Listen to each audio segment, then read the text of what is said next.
After cashing out $1 million with a found credit card, I turned myself in. My boyfriend furiously confronted me. "You don't need the money, so why did you steal and use someone else's card?" I shrugged it off, saying nonchalantly, "I accidentally grabbed the wrong card. In my previous life, my boyfriend and I planned a trip to the Maldives, but his childhood friend Tina insisted on tagging along. On the road, I found a high-limit credit card. Tina snatched the card from me, claiming she knew the cardholder. After returning home, I was arrested by the police on suspicion of involvement in a $1 million credit card fraud case. The police presented surveillance footage as evidence. The surveillance footage showed the credit card thief looked exactly like me, and their movements overlapped with my usual routes. My boyfriend rushed over, but instead of backing me up, he said, "No wonder you suddenly came into money and bought all those luxury bags." The cardholder, struggling with cash flow problems, developed severe anxiety and ended up jumping from a building. I was hunted down by the cardholder's family and stabbed to death with multiple blows right on the street. But even in death, I can't understand why I was held responsible for credit card charges I never made. When I opened my eyes again, I had traveled back to the day I found that $1 million limit credit card. Ophelia, are you out of your mind? You don't need the money? Why would you pay for the hotel with someone else's card? I looked innocently at my boyfriend Lucian's furious face, facing his sharp questioning. I could only shrug helplessly. I accidentally used the wrong card. Who knew this one didn't require a PIN? Lucian's face flushed red with anger, veins bulging at his temples as he yelled at me. "So you used the wrong card? That's no reason to rush to the police station and ruin our plans." Inside the police station, the officer looked at Lucian with clear displeasure, cleared his throat twice, and said in broken Chinese, "Sir, credit card fraud is illegal. This lady did the right thing." The officer's reprimand made Lucian even more furious. He glared at me through gritted teeth. "Ophelia, think carefully. Credit card fraud is theft. If you admit to this, you're admitting you're a thief. You'll carry this stain for the rest of your life." He was wildly exaggerating the severity of the situation just to intimidate me, but no matter what he said, I acted completely deaf to his words, just kept my head bowed before the police with an attitude of utmost contrition. Lucian was absolutely livid. He threatened, "Ophelia, my parents would never allow me to marry a tainted, soiled woman. You'd better think carefully about whether you're coming back with me or not." I blinked my eyes, tears still clinging to my lashes, and shook my head resolutely. "Lucian, I'm sorry, but wrong is wrong. I simply cannot cross that moral line. If we can't get married because of this, maybe we just weren't meant to be together." Probably thinking I was completely hopeless, Lucian snorted coldly and walked away, watching Lucian and his childhood sweetheart Tina disappear side by side through the police station doors. The anxiety that had been hanging over me finally settled. In our previous life, after Lucian's childhood sweetheart Tina came to work in our city, she'd been clinging to him constantly. She insisted on joining our weekend date. She invited herself to our weekday dinner. She even begged to tag along on our long-planned anniversary trip to the Maldives. Lucian said he and Tina grew up together like siblings. "Tina has no friends in the city. It would be too lonely and pitiful if she didn't come with us." I didn't want to put Lucian in an awkward position, so I agreed. On the way, we found a credit card with $1 million limit. I intended to turn it into the police so it could be returned to its rightful owner, but then Tina snatched the credit card right out of my hands. Tina said she recognized the card's owner and could return it herself, but the moment I returned to the country, I was arrested by police at the airport entrance, accused of involvement in a $1 million credit card fraud case. I insisted there must be some mistake and patiently explained the whole situation. The police, however, were convinced I was lying and showed me surveillance footage from an overseas shopping mall. I stared at Lucian in utter bewilderment, hoping he would back me up. To my surprise, Lucian recoiled as if I were contagious and exclaimed, "Ophelia, I never thought you were capable of something like this. I always wondered how someone so frugal suddenly became so wealthy. Those designer bags you bought cost tens of thousands, and you didn't even blink when paying. Turns out you were spending someone else's money, but the card isn't even in my possession." I reviewed the surveillance footage presented by the police once more. The person using the credit card across a dozen stores was unmistakably me. Same face, same clothes. No signs of digital manipulation. And even the travel route matched perfectly. My physique, appearance, and style are completely different from my boyfriend's childhood friend Tina. The credit card holder, struggling with financial difficulties, developed severe anxiety and ultimately died by suicide. I was left speechless to defend myself. In a fit of rage, the victim's family charged out from the crowd and stabbed me over a dozen times on the spot. But even in death, I couldn't comprehend. The surveillance footage was clearly authentic, so where did things go wrong? Given a second chance at life, I'm determined to uncover the truth and make the mastermind pay the price. I spent 7 days in the Maldivian police station, where the officers gave me a stern warning and counseling. 7 days later, Lucian and Tina's journey came to an end, and I returned to our home country with them. Throughout the trip, the two of them treated me with utter disdain, even walking arm in arm to keep their distance from me. Covering her nose with a look of disgust, Tina said to Lucian, "Lucian, I don't want to sit next to this thief." Lucian shot me a dirty look and took a few steps away, as if I were some kind of filth. He affectionately ruffled her hair, completely ignoring me standing there laden with all the bags. He didn't even choose seats together during check-in. Having lived through this once before, I'd long since grown disillusioned with Lucian. Without making a scene, I quietly took my seat after boarding, closed my eyes to rest, and contemplated what lay ahead. I spent 7 days in a Maldivian police station. Surely they can't pin this credit card fraud on me this time. But what I never expected was this. The moment I stepped out of the airport, police officers had already surrounded me. Besides the police, countless phone cameras were pointed right at me. "Miss Ophelia, you're suspected of involvement in a major cross-border credit card fraud case. Please come with us." This scene is exactly the same as in my previous life. In my past life, this case drove the cardholder to suicide, sparking widespread public debate and intense media attention. Reporters and bloggers swarmed around, hurling insults at me. How could she shamelessly enjoy a vacation using someone else's card while the cardholder jumped to their death over unpaid debts? Mental health issues are no joke.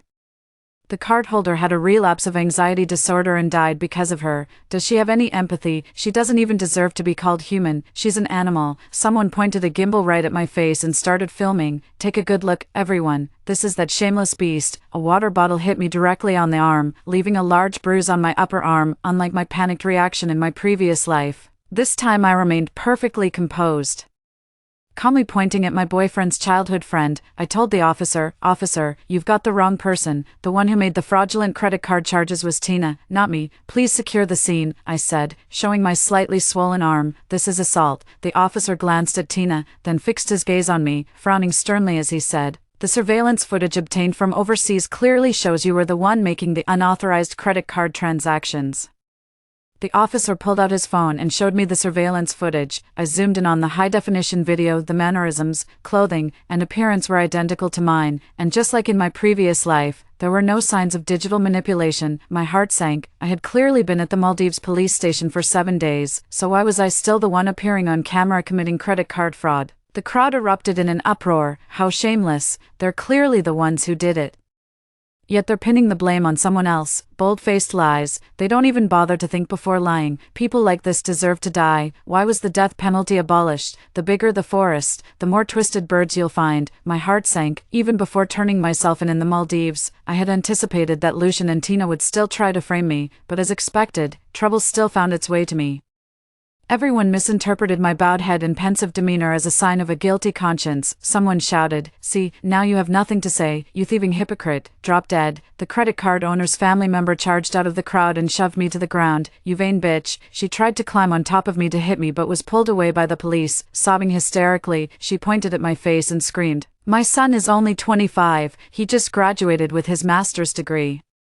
His whole life was ahead of him. How could you be so heartless? People like you deserve to die. You should be shot." My tailbone ached from the fall as I struggled to get up from the ground. Taking a deep breath, I patiently explained, "I really didn't use the credit card. The person who swiped it is Tina, my boyfriend's childhood friend. She's standing right over there. I've been at the police station in the Maldives these past few days, and I haven't." Before I could finish my sentence, Lucian strode over and slapped me hard across the face. My cheek immediately swelled up, burning with a sharp, stinging pain. "Ophelia, you shameless bitch, we're through. Not only do you refuse to admit your own mistakes, but you're also trying to pin the blame on Tina. Tina just graduated, she's innocent and kind-hearted. What could she possibly know about any of this? You're not worthy of being my girlfriend." With red-rimmed eyes and a teardrop trembling on her lashes, Tina said between sniffles, "Ophelia, I know you've never liked me. You think Lucian always prioritizes me like a little sister, and then I'm coming between you two. Lucian is taking me to the amusement park this weekend, and you're going to tag along to keep an eye on us. Lucian offered to take me out for dinner after work, but you just had to tag along, even when Lucian had already promised my parents he'd take me to the Maldives.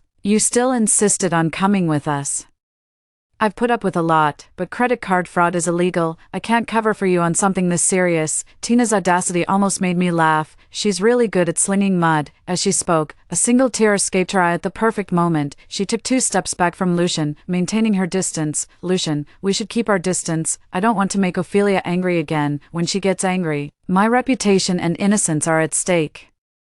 No sooner had she finished speaking than a wave of indignation swept through the crowd. Someone shouted at me, "This woman is so controlling." Their eyes were filled with disgust and resentment. The order that had been maintained by the police and security began to stir again. A barrage of small objects came flying at me. Before I could dodge, something nicked my neck, and blood instantly started streaming down. Just then, Lead Officer Zhang's phone beeped.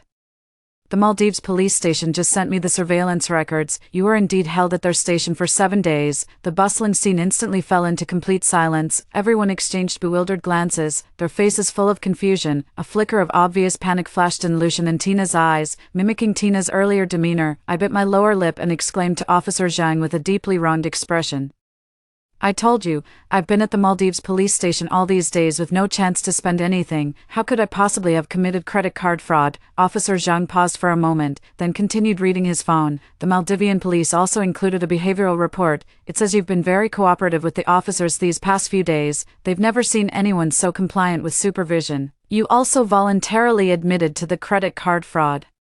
Though you insisted only 2,000 RMB was used." Someone let out a drawn-out "ha," as everyone present, without exception, wore expressions of utter astonishment. Someone murmured under their breath, "I thought it was over 1 million in total. They're saying it was nearly 2 million, bags, jewelry, hotels, all together. So, after all this fuss, we've actually been going after the wrong person. This is absolutely insane. Such a huge commotion, they even called the police. Look at the bruises all over this woman, and her neck is bleeding." With tears in my eyes, I looked around at everyone. "Now do you believe me? I simply didn't have the time to commit the crime." Everyone glanced at the police, then back at me. At that moment, Lucian and Tina exchanged a look before suddenly speaking up. "But the surveillance footage of Ophelia's credit card fraud was also obtained by the police. It's authentic. Police stations in the Maldives probably aren't as strict as the ones back home. Ophelia could have easily slipped out when no one was looking. She could have taken advantage of a gap in surveillance to go out shopping." All eyes were on me, filled with doubt. Both surveillance clips were provided by the police, and I was in both of them. That's definitely unusual. Even Officer Zhang was giving me a look full of meaning. Lucian laughed triumphantly. "Officer, arrest this vain thief. A woman like her belongs behind bars." The emotional family member of the cardholder chimed in. "Yes, arrest her and execute her." The crowd erupted into an uproar again. All eyes were on me, radiating skepticism, disdain, disgust, aversion, a whirlwind of emotions washing over me. I kept my head down, trembling uncontrollably, but not from the pain those hostile gazes should have caused. I was desperately holding back laughter. Having been reborn, I'd already envisioned countless scenarios like this. So after being reborn, besides turning myself in at the Maldives police station, I did one other thing. I opened my phone and sent a message to a familiar number. A ding sound rang out from the crowd. Suddenly, a man pushed through the crowd and walked toward me. "I can prove she didn't make those credit card charges." The crowd turned to stare at the man in disbelief. "Who is this guy? What gives him the right to testify for Ophelia?" An angry voice shouted from the crowd. "He must be one of Ophelia's paid supporters." At that moment, the credit card owner's family rushed up to the man, embraced him, and burst into tears with reddened eyes. "Asher, what are you doing here? This is wonderful, absolutely wonderful. You're alive." Instantly, the whole place erupted in chaos. A triumphant smile curled at the corner of my lips. Everyone stared at the scene in disbelief. "What's going on? Is that Asher? Is this the owner of that $1 million credit card? He's actually alive. Oh my God, this is mind-bending. Can someone please tell me what's actually going on?" Seeing everyone's stunned expressions, I flashed an enigmatic smile. Beside me, Lucian had turned deathly pale, his lips quivering and shoulders trembling. Beads of cold sweat streamed down his forehead as he pointed a shaky finger at Asher, completely abandoning decorum. You, are you human or ghost?" Clearly, he was terrified, his voice trembling with fear. In his panic, he blurted out whatever came to mind. Even questioning whether someone was human or ghost, Asher slapped his hand away in disgust and said coldly, "It's the 21st century, asking such a thing in front of the police. Are you just superstitious, or do you have something to hide?" A flicker of guilt passed through Lucian's eyes before he cleared his throat to cover his embarrassment. He took a deep breath and forced a dry laugh. "You've come back from the dead. I'm just so happy for your family." Officer Zhang gave him a searching look but remained silent, but I knew he had received the email I sent before turning myself in, and had already started to believe its contents. Now, all I needed was to present more compelling evidence. I immediately walked up to Asher, patted him on the shoulder, and exclaimed in surprise, "Oh, Asher, it really is you." Then I gave him a bear hug, holding him tightly with excitement. "So you're the owner of that credit card? Your card has really caused me a lot of trouble." After saying that, my tears started streaming down my face. Asher's parents were also completely baffled, having no idea what was going on. Asher quickly explained, "Mom, Dad, this is Ophelia, my high school classmate. She was the top student who always ranked first in our grade." His mother paused for a moment, as if something had clicked. "Oh, I remember you now. You're the one who—" I quickly nodded, interrupting her as I pulled out my phone and showed her a photo with Asher. "Auntie, see, Asher and I were really close in high school. We just lost touch after he moved abroad." Asher chimed in, "Mom, remember how terrible my English used to be? My teacher said I'd never make it abroad with my English skills. It was Ophelia who tutored me every day and helped me get that 6.5 on my IELTS. Without her, I wouldn't have made it to university. Honestly, if it weren't for Ophelia, I'd probably be some deadbeat right now." In my past life, I had no idea the card belonged to Asher. I later found out from the news that he ended up taking his own life. I'm actually a low-key rich kid. The only reason I work in this city is to support Lucian through his struggles. This time around, knowing what was coming, I immediately called my parents and had over $1 million sent to Asher. Asher's parents' attitude toward me shifted overnight. Their demeanor shifted from wanting to tear me apart just moments ago to being as warm and affectionate as if I were their own daughter. They held my hands, apologizing profusely, and asked if the injured spots still hurt, offering to take me to the nearest hospital. The crowd absolutely loves a spectacle. With the credit card fraud misunderstanding cleared up and having witnessed this heartwarming reunion of old friends, they were over the moon. Someone even started applauding enthusiastically, shouting, "Bravo, absolutely brilliant." In the live stream's chat, comments were flying by one after another at lightning speed. "I've learned my lesson, never jump to conclusions about anything. The truth is often very different from what you see on the surface. This young lady is incredibly generous, casually gifting over $1 million like it's nothing. Are you looking for more friends by any chance?" Tina pretended to breathe a sigh of relief, clapping her hands gleefully. "That's wonderful. A happy ending for everyone, truly perfect. But Ophelia, I thought your family was just average. Where did you get all that money from?" As soon as she finished speaking, many others chimed in with the same doubt. "Yeah, she looks so young. How could she possibly have that much money? She's probably selling herself, earning dirty money. Her poor boyfriend. I wonder how many times she's cheated on him." Some people looked at me with contempt, while giving Lucian sympathetic glances. Lucian added fuel to the fire. "Besides, even if Ophelia paid off Asher's credit card debt, that doesn't prove she wasn't the one who stole and used his card. Let's not conflate issues. The matter of stolen money still hasn't been settled." After 2 years together, he attacked me with the most vicious words. The crowd's emotions were stirred up again. The live stream's popularity skyrocketed, and everyone began pointing fingers at me. Exactly, credit card fraud is credit card fraud. If you stole something, you should admit it, and those who sling mud at others aren't exactly saints themselves. Who knows if this is just some publicity stunt? I say arrest anyone who wastes public resources like this and give them the death penalty. Facing the barrage of accusations from the crowd, I didn't flinch. I simply offered a faint smile and said calmly, "Everyone, please settle down. Let me say a few words first. During my 7 days in the Maldives, I never once stepped foot outside the police station. Officer Zhang has the surveillance footage to prove it. All my personal matters were handled under camera surveillance. There was absolutely no chance for me to leave the station. Besides, security in the Maldives isn't as good as back home. But the police are actually stricter here. Even if I wanted to run, I'd need the means to do it. I have neither the keys to escape nor the skills to flee. The police station is so far from the mall, and I don't even have a car. I'd be caught within minutes, no chance to commit credit card fraud." After hearing my explanation, Officer Zhang also realized Lucian's statement was full of holes. He'd been played. He nodded. "That checks out." There was indeed a 5 to 10 minute gap in the surveillance footage when Ophelia went to handle personal matters. For the rest of the time, she was under surveillance the entire time. The letter from the other police station also spoke very highly of Ophelia, saying they had never seen a citizen with such a commendable attitude towards self-improvement, and they praised the high quality of our citizens. I nodded vigorously. Officer Zhang looked around at everyone. "If anyone has questions, you can choose a few representatives to come and view the surveillance footage on my phone," with Officer Zhang's endorsement. The live stream chat completely shifted its tone, as people moved from accusing me to taking a wait-and-see approach. Many netizens expressed their trust in my character. A journalist and an influencer were quickly elected as representatives of the public on site. I calmly awaited the outcome, while Lucian and Tina were visibly panicking. They began inching their way into the crowd, hoping to slip away while everyone was focused on the surveillance footage.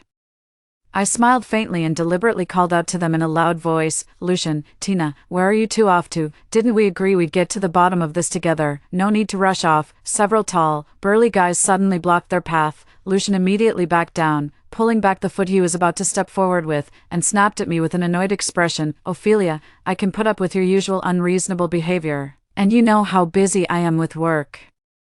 But now you want Tina and me to indulge your nonsense, so only your time matters, and ours is worthless. Is that it? Just how much have I tolerated you to make you so selfish in our relationship? Get them out of the way. No, this is your problem, not ours. Don't make me and Tina waste our time here because of you." Seeing the menacing looks on those guys' faces, his voice trailed off and he shrank back fearfully. I let out a soft laugh. "What do you mean it's none of your business? From start to finish, you've been deeply involved in all of this." Our argument had gotten so loud that everyone turned to look in our direction. I immediately pointed at Tina, who was cautiously nestled in Lucian's arms, and declared loudly enough for everyone to hear, "Because the one who stole the credit card is Tina, and you two are the ones who orchestrated this whole scheme." Already guilt-ridden, Tina turned as pale as a sheet, her legs trembling as she stubbornly retorted, "You're lying." I laughed mockingly. "If you think I'm lying, then why are you so scared? You're so frightened you've gone completely pale. Everyone's waiting for the results. Weren't you the ones demanding to clear your names just now? Why are you in such a hurry to leave all of a sudden?" She was left speechless by my retort, prompted by my words. The crowd also began to realize how suspicious these two were acting. Has anyone else noticed how they've been targeting Ophelia this whole time? Exactly, isn't Ophelia supposed to be Lucian's actual girlfriend? What kind of boyfriend defends another girl like that? Plus, they've been making eyes at each other since the very beginning. Something's definitely going on. The livestream viewers turned into detectives. In an instant, countless screenshots were uploaded with lightning speed. The way they look at each other, their whole interaction, something's definitely up. Case closed. The tension both on-site and online has reached its peak, and everyone's suspicions about Lucian and Tina have hit an all-time high. They're not just questioning their character, but also casting doubt on the nature of their relationship. Lucian explained with a stern face, "Tina is just my sister. You can say whatever you want about me, but spreading these rumors about her will ruin her reputation." A mocking smile tugged at the corner of my lips. "It won't be long now." Phones buzzed and chimed across the venue, followed by gasps as someone exclaimed, "Oh my God." A short video spread across the internet like wildfire. Live streams began flooding with screenshots of intimate photos showing Lucian and Tina in bed. Netizens and onlookers alike were utterly stunned. Is this how sisters and brothers are supposed to act? I knew there was something fishy going on. How shameless can you get? Someone recognized the location as the Maldives and pointed out. Judging by the setting, this is the couple's suite, the female lead specifically booked to celebrate their 2-year anniversary with the male lead. Everyone looked at me with pity in their eyes, the gazes filled with anger, accusation, and disgust. All the looks that had been directed at me moments before were now fixed on Lucian and Tina. Lucian was absolutely furious, his face contorted with rage as he roared at me, "Ophelia, you're just jealous of Tina's youth and beauty.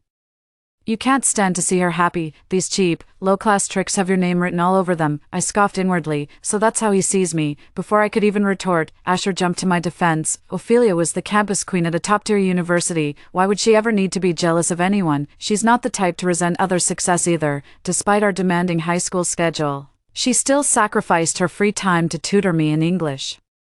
I would never have been able to go abroad without her." Onlookers and netizens all expressed their agreement. The female lead was the campus belle of Tsinghua. She looked stunning even with the camera right in her face. Claiming they're jealous of Tina's looks is a real stretch. Exactly, that Tina isn't even that good looking, is she? Someone who's genuinely willing to sacrifice their own leisure time to tutor others must have good character, as the police just stated.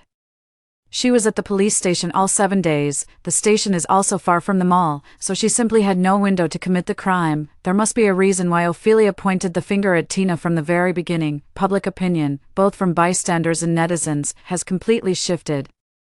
They started out supporting Lucian and Tina, but now they're overwhelmingly on my side. Lucian was stomping his feet in frustration, yelling furiously at the vlogger's camera, "Don't pay attention to the trolls Ophelia hired in the live chat. Don't let her manipulate the narrative. They're all a bunch of mindless sheep." Netizens were instantly enraged by his inflammatory remarks and started trading insults with him. The crowd on site wasn't having it either, shouting back, "What we post online is none of your damn business." Just as the two sides reached a stalemate, the two representatives finished watching the surveillance footage on Officer Zhang's phone. Officer Zhang cleared his throat and stood solemnly between the two groups, flanked by two representatives. Lucian stole a glance at their expressions, a flicker of delight flashing in his eyes. "See, I told you she wasn't in the surveillance footage, right?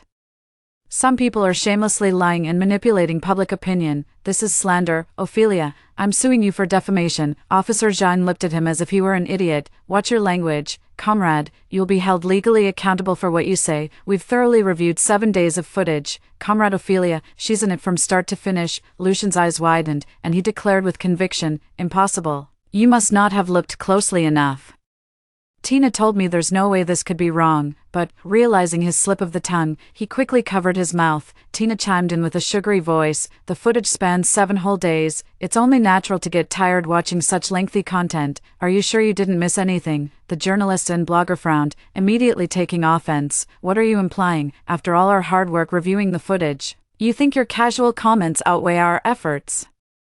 Are our eyes just for show? Is the public blind? What was even the point of selecting us to examine this video for everyone?" Lucian's face flushed bright red as he stammered out a forced explanation. "You couldn't possibly have reviewed all 7 days' worth of footage." Hiding behind Lucian, Tina chimed in quietly, "Yeah, there's definitely something fishy going on here." Their words instantly ignited outrage, whipping both the crowd present and live-stream viewers into a furious uproar.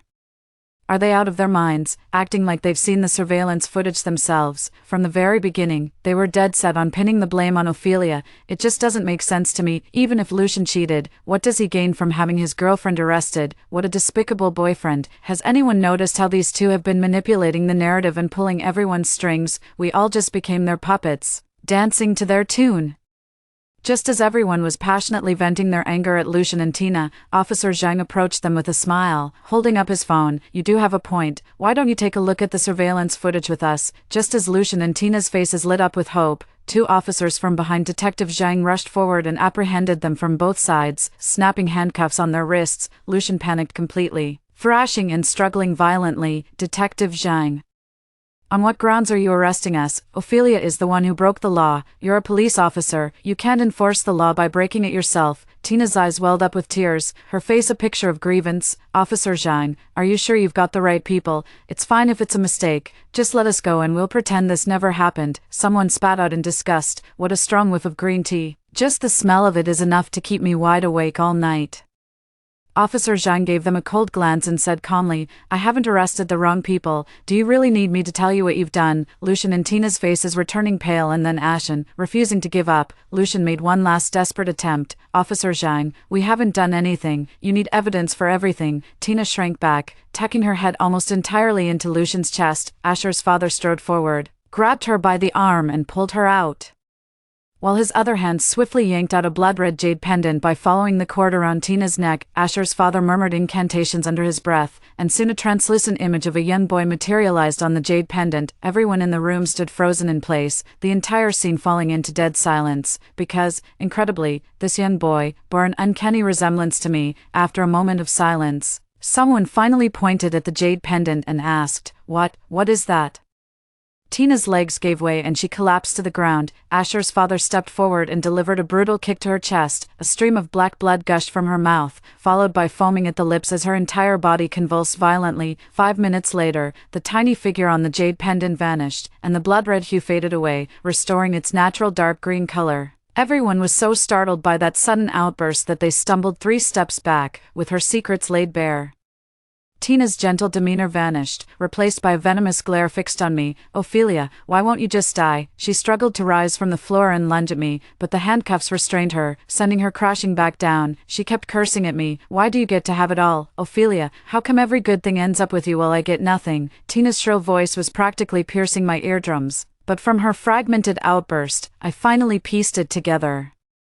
She thought Lucian, a top school graduate who'd already landed a director position at his age, had a future with limitless potential, but she had no idea that all of Lucian's connections and resources came from me. A cold smirk curled at the corner of my lips as I sneered, "You're in for a disappointment. Without me, he's nothing." She seemed not to have caught what I said, still hurling frenzied curses at me, stung in his pride. Lucian lunged at me like a rabid dog, only to be immediately subdued by the police. As the jade pendant around Tina's neck began to turn crimson once more, Asher's father snatched it off and muttered under his breath, "By the sacred jade decree, vanish now, evil spirits." He hurled the pendant to the ground with full force, shattering it into pieces. Tina gradually calmed down. Asher's father stared at her intently, shaking his head in dismay. "The sacred arts of our Mao Shan sect," he lamented, "have been stolen and corrupted by someone with such wicked intentions, and you only managed to grasp the shallowest, most harmful tricks." Tina stared at Asher's father in terror, her question almost instinctive. "How could you possibly?" Asher's father let out a cold laugh. "What do you think?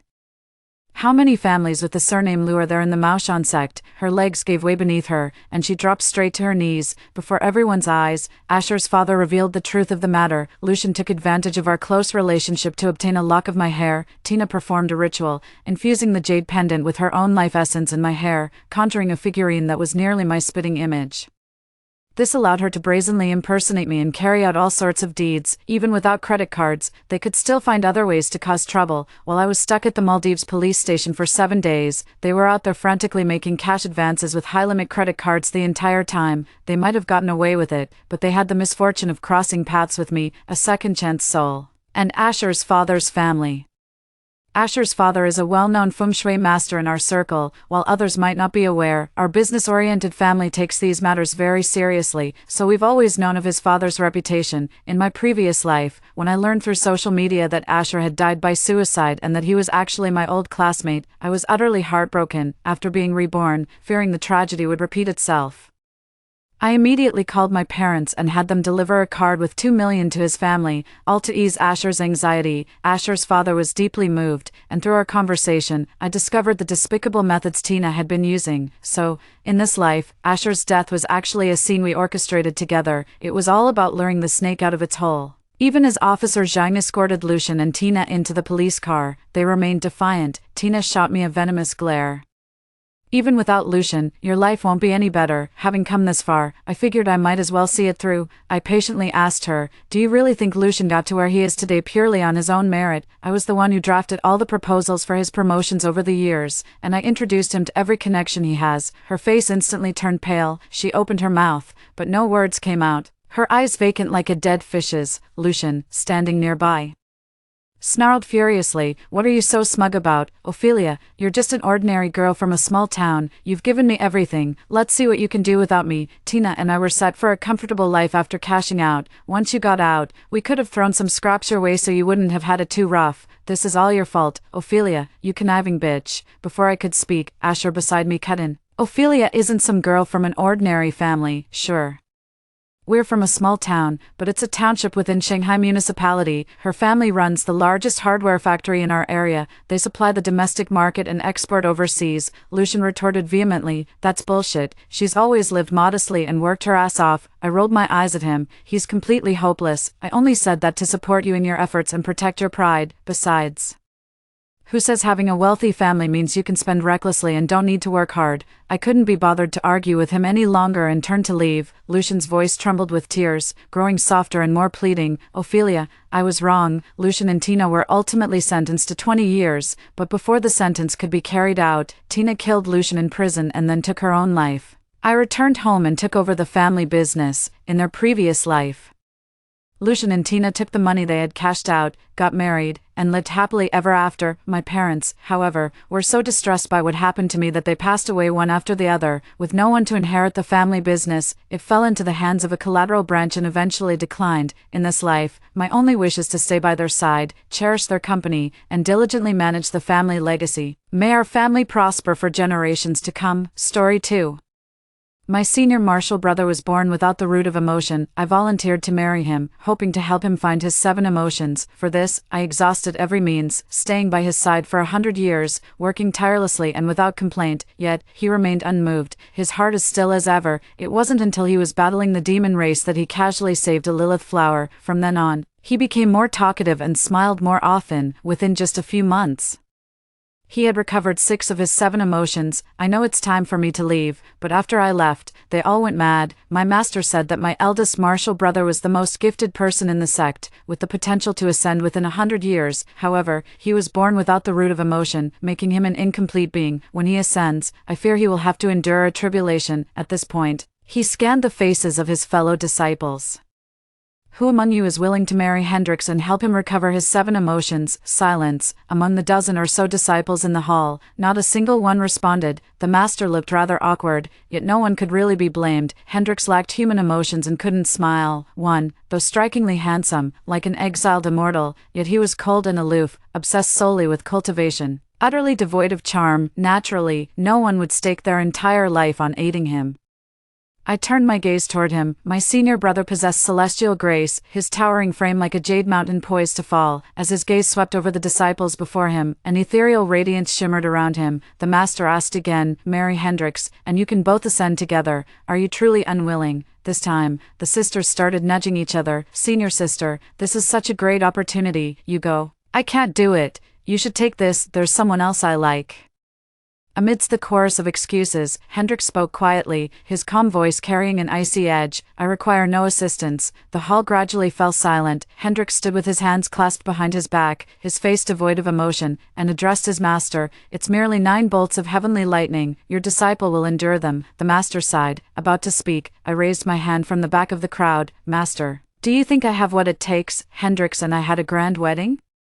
After all, I was the only one in the Spirit Sword sect willing to marry him. The sect members, fearing I might change my mind, got everything ready within a single day. Even after the wedding was over, I still felt completely dazed, as if I were dreaming. Later that evening, Hendrix lifted my veil. By day, he floated like a solitary crane among the clouds of a distant mountain. Now, he was deeper than any mountain, soaring higher than any crane. My heart pounded, but then he spoke. "Actually, if you don't want to, I do." I grabbed his hand, causing him to frown. "Senior brother, I've actually liked you for a long time, ever since the first day I joined the sect. Once you've helped me retrieve my 7 emotions, we'll go our separate ways, and I'll assist you in your ascension." My heart swelled with joy, and just as I was about to confess my feelings to Hendrix, he cut me off. "Don't worry, I'll help you with your cultivation." With that, he gently brushed my hand away. My heart sank as I hurriedly said, "I didn't marry you just to ascend or improve my cultivation." Hendrix stood tall and aloof, his expression cold as he lowered his gaze. "Everyone acts out of self-interest. Clara, there's no need for pretenses." I didn't argue back. Hendrix was devoid of emotions and didn't know what true feelings were, and I understood him. A moment later, I took his hand again and said softly, "No matter what, from now on, we two are the closest people in the world." He fell silent, nodded wordlessly and lay down fully clothed. What happened next? Under the scorching sun, the little black snake kept close to me, relentlessly pressing. "So, you two are married now. Are you happy together?" I found it while I was exploring Mount Wuhan. The little black snake's gall was a top-grade spiritual medicine, and I originally intended to consume it. But then I discovered it had actually gained sentience and could even speak, so I brought it close, hoping it would keep me company when I felt lonely, but to my surprise, it seemed particularly interested in the stories of Hendrix and me. Yet, when the conversation reached this point, I found myself unwilling to continue. I shook my head. If our bond had been strong, I wouldn't be alone now. As I spoke, I looked up at the sky. When I left, Hendrix had already recovered 6 of his emotions. 50 years have passed since then. I'm sure the last one has been found, and he has ascended. The little black snake slithered up my robe and coiled around my arm. "Clara, since you didn't eat me, I'll follow you from now on. I know of immortal herbs beyond sword cultivators' knowledge. Let me help you ascend realms." As the breeze caressed me, I channeled chi to my dantian, and a golden light briefly enveloped my body. I've already reached the late nascent soul stage. Back then, I wasted a century helping Hendrix recover his 7 emotions, and my sword. Now, I'm heading to Spirit Sword Mountain to first find a suitable sword. As for seeking immortal elixirs, we can discuss that later. As we spoke, we had already arrived at the foot of Spirit Sword Mountain. The little black snake and I looked up together, gazing towards the mountain peak. Sword Mountain pierced the clouds, its summit lost from view. This mountain holds the finest swords in all the land, and the best of those swords are found at its very top. Even standing at the mountain's base, one could feel the razor-sharp resonance of countless swords humming in unison. Without my sword now, flight was impossible. I had no choice but to scale the cliffs barehanded through sheer inner strength. Just as I sighed and prepared to ascend, a sudden whistling through the air behind me. Whoosh!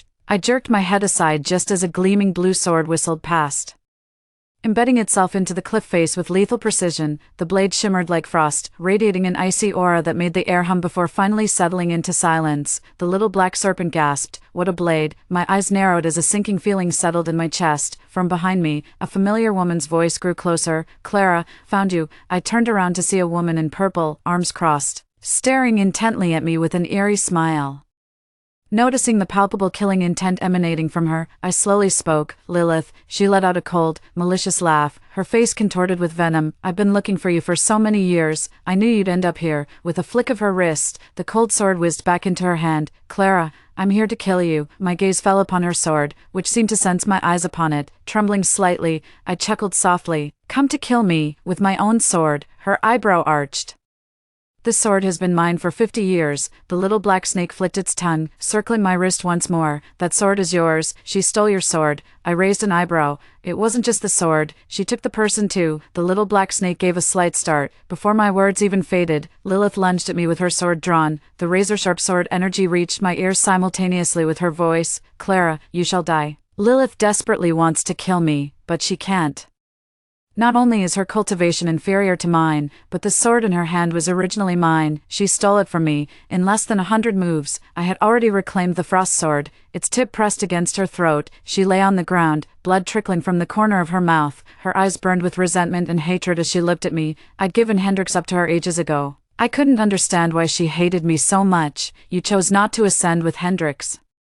Yet you've been searching for me for over a decade. What exactly do you want?" The moment she heard ascension, her eyes turned cold, and her voice was filled with an uncontrollable resentment. "Ascension? Clara, you make it sound so easy. You just left. But do you have any idea what Hendrix went through?" She paused there. I slowly frowned. Could it be that Hendrix hasn't ascended yet? Just as I was puzzled, Lilith abruptly changed the subject. She looked at me mockingly and sneered. "Enough.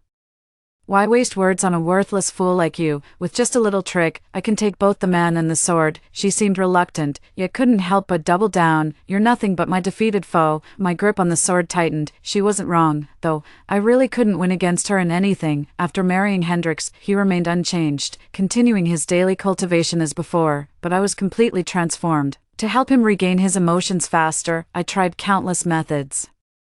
I even made a special trip to the mortal world to observe how ordinary couples live together. When he returned, I tried to be a good wife and cooked him a meal, but after a whole day of effort, when I finally managed to make a decent dish and presented it to him like a treasure, he just glanced at it and said indifferently, "Clara, I've been practicing Bigu for years. I don't consume food, just one bite. Please, I've been cooking all day."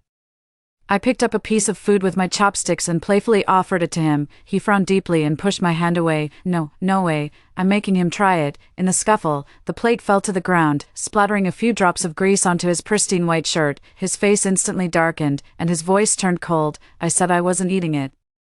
"Are you deaf?" "Oh, I'm so sorry. I'm so sorry." I quickly crouched down, reaching out to wipe it, but he took a step back, his clothes fluttering as he walked away, like a gust of wind and swirling snow, a fleeting moment of cold indifference. "Don't bother me." Outside the courtyard, someone sighed softly. "I always said the senior brother was no good, yet Clara insisted on marrying him. She's brought this misery upon herself." After a moment's silence, I bit my lip and flashed them a careless smile, saying, "Who said that? Hendrix just isn't a big eater." "No worries, if he doesn't eat it, I will." With that, I picked up the scattered food from the floor, put it back on the plate, and chose a piece that hadn't touched the ground to put in my mouth. A moment later, I spat it out. No wonder Hendrix wouldn't eat it. It really didn't taste good, too. There were many other instances like this. I followed Hendrix around every day, offering to do his laundry and train with him, but he always found me annoying and never gave me a kind look. "No need, I'll do it myself. Stop following me." These were the words he most often said to me. After a while, even my master couldn't bear to watch anymore. He found me and said, "Clara, if you're truly heartbroken, perhaps it's best to just let him go." 9 bolts of heavenly lightning. "We'll figure something out when the time comes." I smiled and shook my head. "It's all right, master.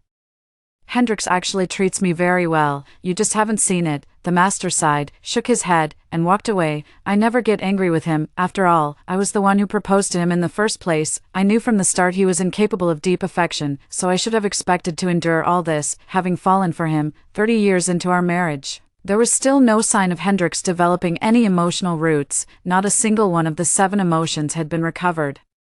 By the 40th year, I started to panic. Maybe it's because we never consummated our marriage. We shared a bed every night, but he never once touched me. With that thought in mind, I chose a night with a full moon, and deliberately slipped into Hendrix's embrace. He was a light sleeper, feeling my movement, his breathing hitched and his brows furrowed instantly. "Clara, what are you doing?" "Hendrix, we're husband and wife now. To help you regain your emotions faster, I'd do anything." This was my first time doing something like this. Her face flushed, her hands trembling. She reached to unbutton his clothes. He grabbed my hand, his face strikingly handsome, his expression serious and unapproachable. I gritted my teeth, took a deep breath, and leaned in to kiss his lips, but he quickly stood up, his voice icy, and said, "If you pull such foolish stunts again, I'll inform our master and we're through. I'll endure those 9 heavenly strikes myself." With that, he rose and left. After that night, he never shared my bed again. I've been heartbroken for months. My senior sister advised me, "Get a divorce. Hendrix will never warm up to you. He's heartless." My junior sister comforted me, "Senior sister, your cultivation has fallen behind while his flourishes. You should think more about yourself." I think so too, but I'm stubborn to a fault when facing obstacles in cultivation. I'd seclude myself for a decade just to make a breakthrough. Especially with Hendrix, it was always me who adored him, so I persisted for another 40 years. I offered him my heart on a platter, only to have him trample it underfoot time and again. I'd be sad for a while, then just carry on. Even Hendrix eventually said, "You're not the one who can make me fall in love again, so don't bother trying," and I didn't want to believe it. Still pouring all her devotion into being good to him, over 50 years ago. The sect waged war against the demon race to suppress the demon lord. Hendrix casually saved a Lilith flower and enlightened it to take human form. From that moment on, everything changed. Lilith was always by Hendrix's side. A third person had come between us. The two of them grew closer, and Hendrix started showing emotions he never had before. He no longer constantly frowned, nor did he tell Lilith things like, "No need," "Don't bother," or "Stay away from me." He even learned to smile. The first time I saw him smile was when Lilith tried practicing swordplay. She thrust forward with a wooden stick, only to nearly collide with a tree. Hendrix swooped in to catch her, gazing at her with exasperated fondness as the corner of his mouth curled slightly. His smile was like the sudden parting of storm clouds, flooding the courtyard with sunlight that eclipsed all earthly beauty in an instant. As I stood transfixed, Hendrix beckoned to me.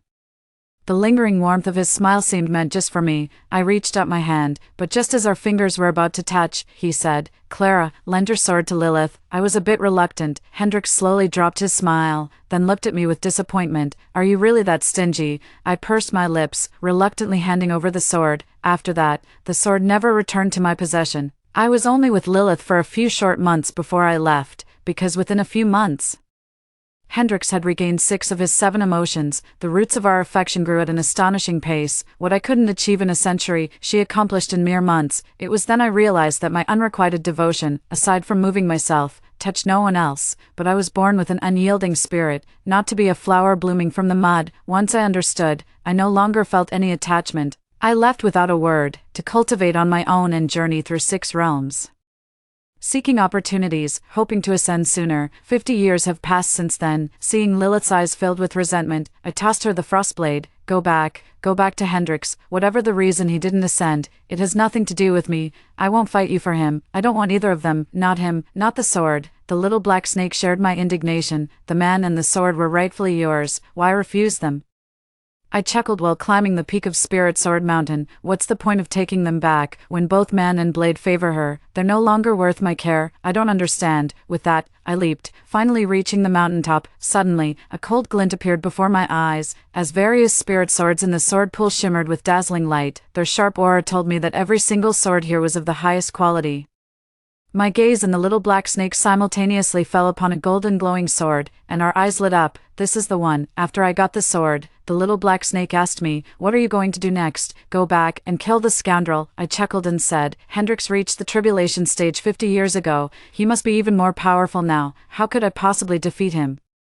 Besides, I brought all this upon myself. He never loved me, so how can I accuse him of betrayal?" I caressed the spirit sword's blade, unable to put it down. "After this, I'll just focus on cultivating diligently and strive for an early ascension." The little black snake coiled around my arm, its body upright. "You're such a disappointment." I didn't expect it to understand how I felt. After descending the mountain, I headed towards Mount Wu Wang. That hidden realm is perfect for cultivation. Despite the immense challenges, a single day there is worth 100 elsewhere. Upon reaching Mount Wuwang, I noticed a large number of people heading towards the secret realm. From a distance, I caught a glimpse of a man in white walking away, and his back looked somewhat familiar. I didn't give it much thought, but then I heard someone nearby whisper, "So that's Hendrix. Heard he's been searching for some woman." Exactly. Hendrix could have ascended decades ago, but he's been suppressing his cultivation just to find that woman. How devoted. I wonder who could make Hendrix pine like this. The little black snake coiled tighter around me. Are they talking about you? I shook my head. Probably not. It's Lilith, I think. Maybe they had a fight. No wonder she was so eager to kill me. She just wanted to take her anger out on me. I kept talking as I headed toward the hidden realm. Suddenly, the earth trembled violently as a pitch-black pillar of light shot into the sky in the distance. The crowd around me turned pale with shock. My heart sank like a stone. I recognized that pillar of light. That's the talisman used to suppress the Demon Lord. Hendrix sealed away the Demon Lord 50 years ago, during the Great War against the demons. I was with him then, too. That battle almost cost me my life. I didn't expect the Demon Lord to break free from his suppression so soon. I gripped my spirit sword tightly, my heart filled with conflict. If I go, my cultivation isn't high enough. I'd most likely just be throwing my life away. I can't just stand by and do nothing. If the Demon Lord breaks free from his suppression, he could return to wreak havoc at any moment. Fortunately, the pillar of light vanished in mere moments. It seems the Demon Lord can't break free just yet. Feeling slightly reassured, I leapt into the secret realm. Even if I were to go, I'd need to advance my cultivation first. To enter the secret realm, one must have at least nascent soul cultivation, but for the little black serpent, it made no difference. I found a secluded spot to meditate and cultivate. Meanwhile, it was running around everywhere. I made sure to warn it to be careful. The mystic realm is full of dangers. A spirit beast could emerge at any moment and claim its life. He said nonchalantly, "This place is good. It'll help me cultivate and transform into human form." I made a hand seal and cast a barrier around it. That way, if it's ever in danger, I'll know immediately. And so, I cultivated while fending off spirit beasts that occasionally lunged at me. Days later, my cultivation finally broke through from the late nascent soul stage to the soul detachment stage. The further I progress, the harder cultivation becomes. I suppose that means more and more spirit beasts will end up as my elixirs. I don't know how much time had passed. I was closing my eyes, preparing for another breakthrough, when suddenly, I felt an invisible surge of killing intent. It was coming from the little snake. I snapped my eyes open, startled, and then froze in place. Before me stood a strikingly handsome man in white robes, gripping a black serpent by its vital spot as he gazed at me from a short distance. His robes billowed in the wind, his eyes slightly reddened with unfathomable emotions swirling in their depths. I slowly furrowed my brows. "Hendrix, the snake in your hand belongs to me." After 50 years apart, meeting again left me completely unmoved. Somehow, without noticing when it began, I'd grown indifferent toward him, yet Hendrix seemed like an entirely different person. He used to be unflappable, his handsome face rarely betraying any emotion, but now, with red-rimmed eyes, he was walking toward me step by step. His voice was hoarse, as if suppressing something. "Clara, I've been searching for you for 50 years.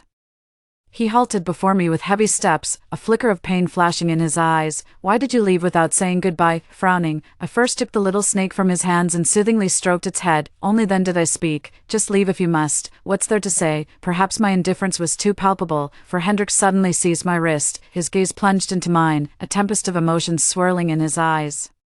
"Do you know what the final sentiment was that I failed to reclaim all those years ago?" His eyelids fluttered shut, and when they opened again, a mist of tears welled up. A guttural groan escaped his throat, as if racked with unbearable pain. "It's longing. Clara, every emotion I possess was born from you. Congratulations." The little black snake eyed Hendrix warily. As I soothed it, I calmly said, "This is a good thing. No matter who caused it, at least when you ascend, you won't have to endure 9 bolts of heavenly lightning." Hendrix's voice was urgent and fierce. "Clara, don't you trust me? It was only after you left that I truly understood what it meant to miss someone, and that's how I regained all 7 of my emotions. The other 6 emotions were also born because of you. It was just a coincidence that I met Lilith during that time." I scoffed. "What's the point of talking about all this now? Now that she's back? The most important thing is for you and Lilith to live a good life together." Hendrix frowned, about to speak, when he suddenly heard a tremor in the distance. It was from the direction where the Demon Lord was suppressed. My heart sank. I tucked the little snake into my sleeve and soared into the air. Hendrix was right behind me. When I reached the demon abyss, I was shocked.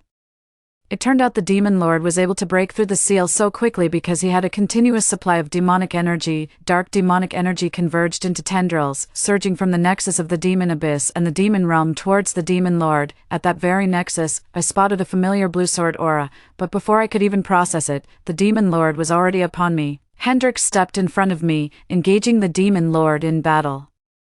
His cultivation had already transcended the tribulation, his sword energy was sharp and icy cold, and as the sword wind rose, it swept across his brow like a flash of cold light, obscuring the moon as if by a wisp of cloud. His sword, much like himself, was formidable, ruthless, and unapproachable. Instantly, the sky churned with wind and clouds, and lightning flashed with thunder, but the demon lord was no pushover. He furiously absorbed demonic energy, effortlessly defending and attacking. I quickly jumped in to help. After all, we came from the same sect and fought side by side many times before. Even with the significant difference in our current cultivation levels, Hendrix and I still have that unspoken understanding. Time seemed to stretch on. Seizing the perfect moment, I leaped up, gripping the spirit sword. I lunged for his eyes. I'd fought him once before, and I knew his eyes were his Achilles' heel. Behind him, 7 ghostly banners spun and flew towards me. Hendrix's face went pale. "Clara, come back."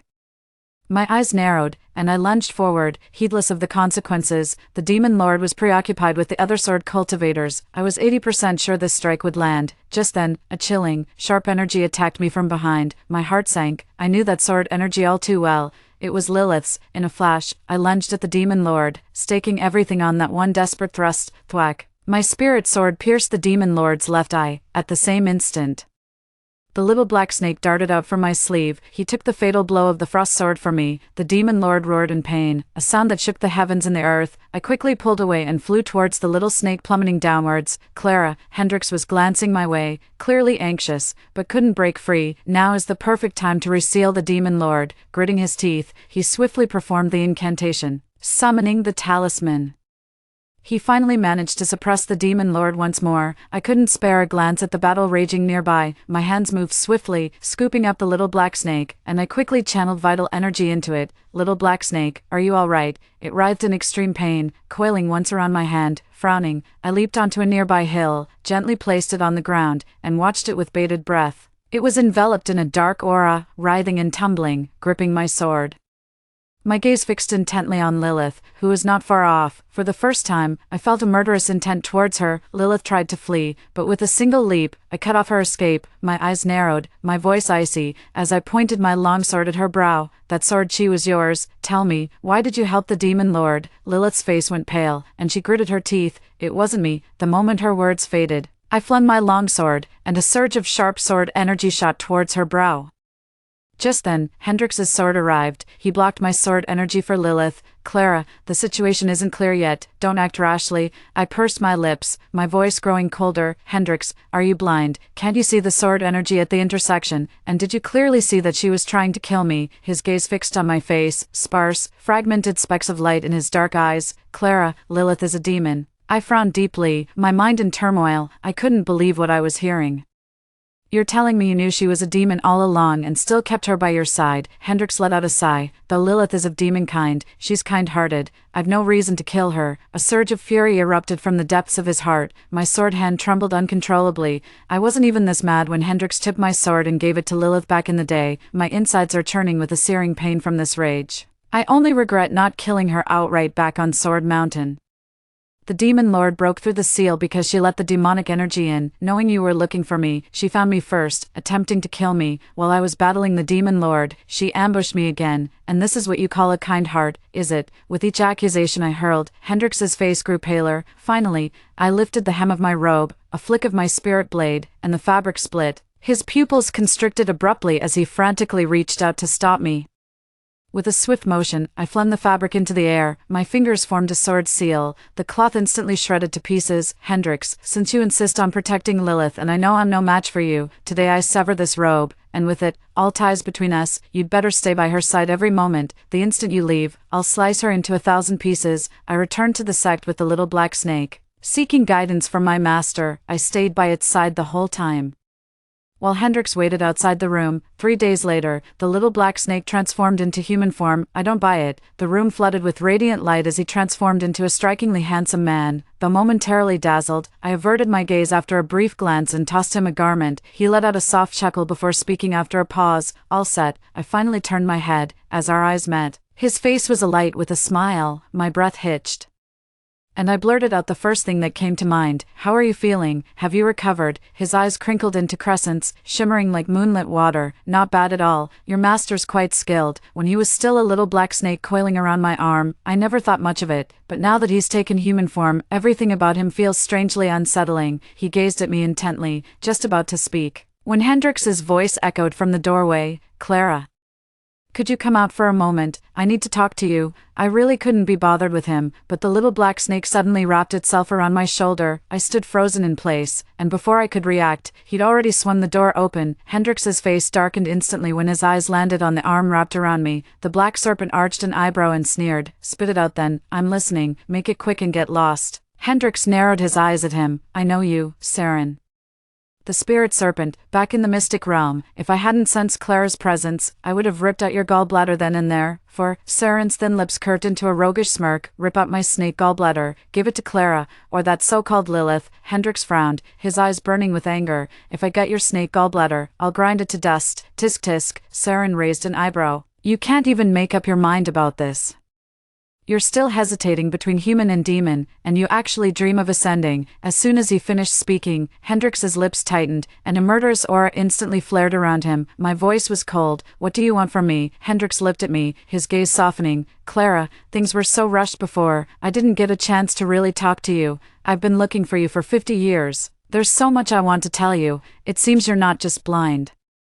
But your memory isn't so great either. We've long since severed ties, and I've already informed my master that I want nothing more to do with you. What more is there to say? He pleaded urgently. Before, I didn't have a heart for love, and I couldn't feel your affection for me.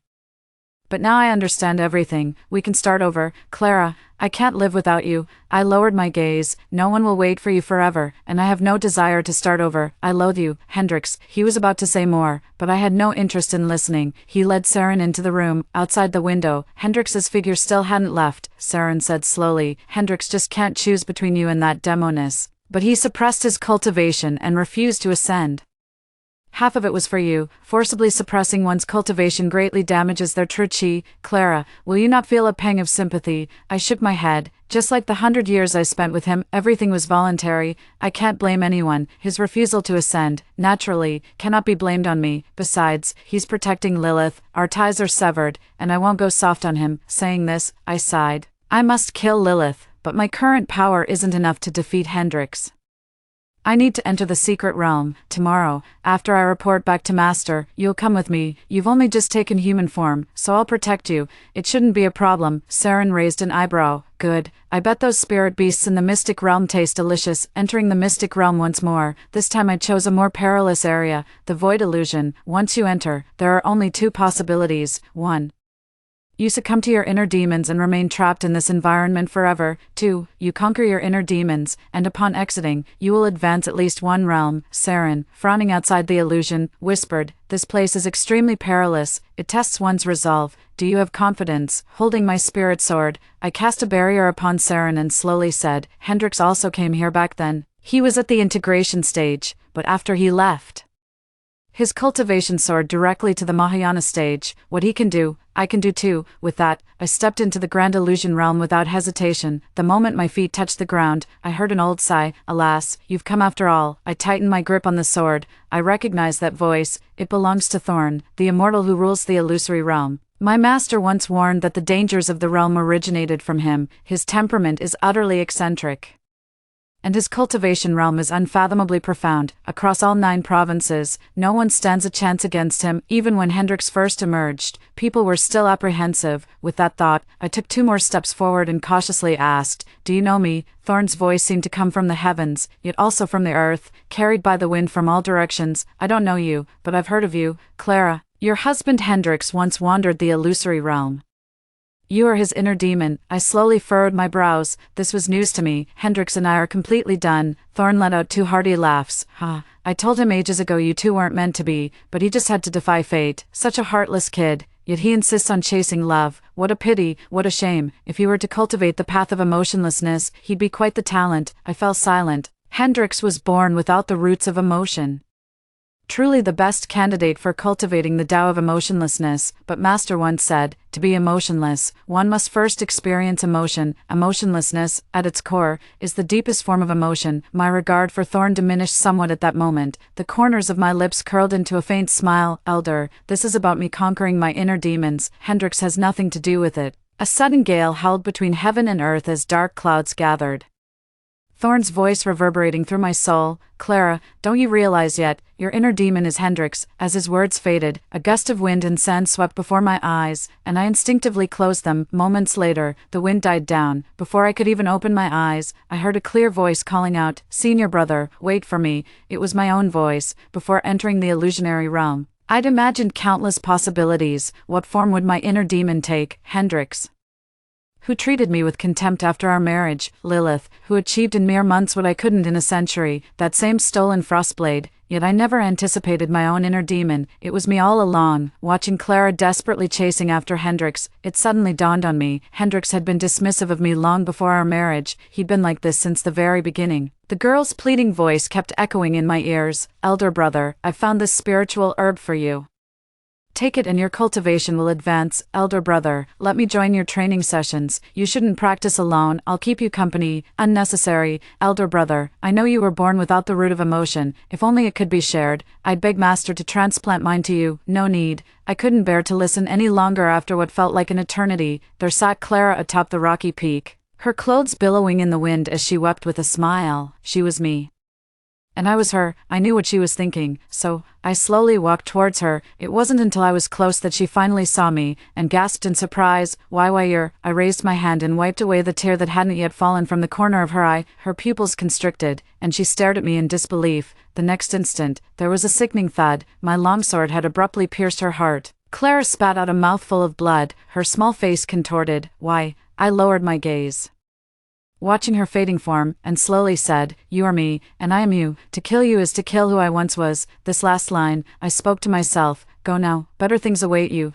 Dust swirled as thunder rumbled across the land. The illusion before my eyes dissipated. Thorn's voice rang out again. Not bad. I thought you were going to kill Hendrix. I chuckled softly. You've misled me. He's my demon. But I know myself better than you do. Thorn burst into laughter again, showing no embarrassment at being exposed. Instead, he said, in that case, let me give you a gift. A white light shot into my forehead with a whoosh. Before I could even react, the scene before me shifted again. 5. Hendrix is back. What's wrong? Thorn said. What happened? Want to see his demons? I was outside, watching Hendrix when he came to the void. When he emerged, his face was deathly pale and drenched in sweat. Yet when I asked what he'd seen, he remained utterly silent. Now I finally understand. What he witnessed was my forlorn figure every time he walked away, that version of me who'd bounce back to life after every heartache, no matter what he did or said. Hendrix stood trembling, sword in hand, staring at these illusions before him. He saw my tears, my disappointment, my refusal to accept defeat,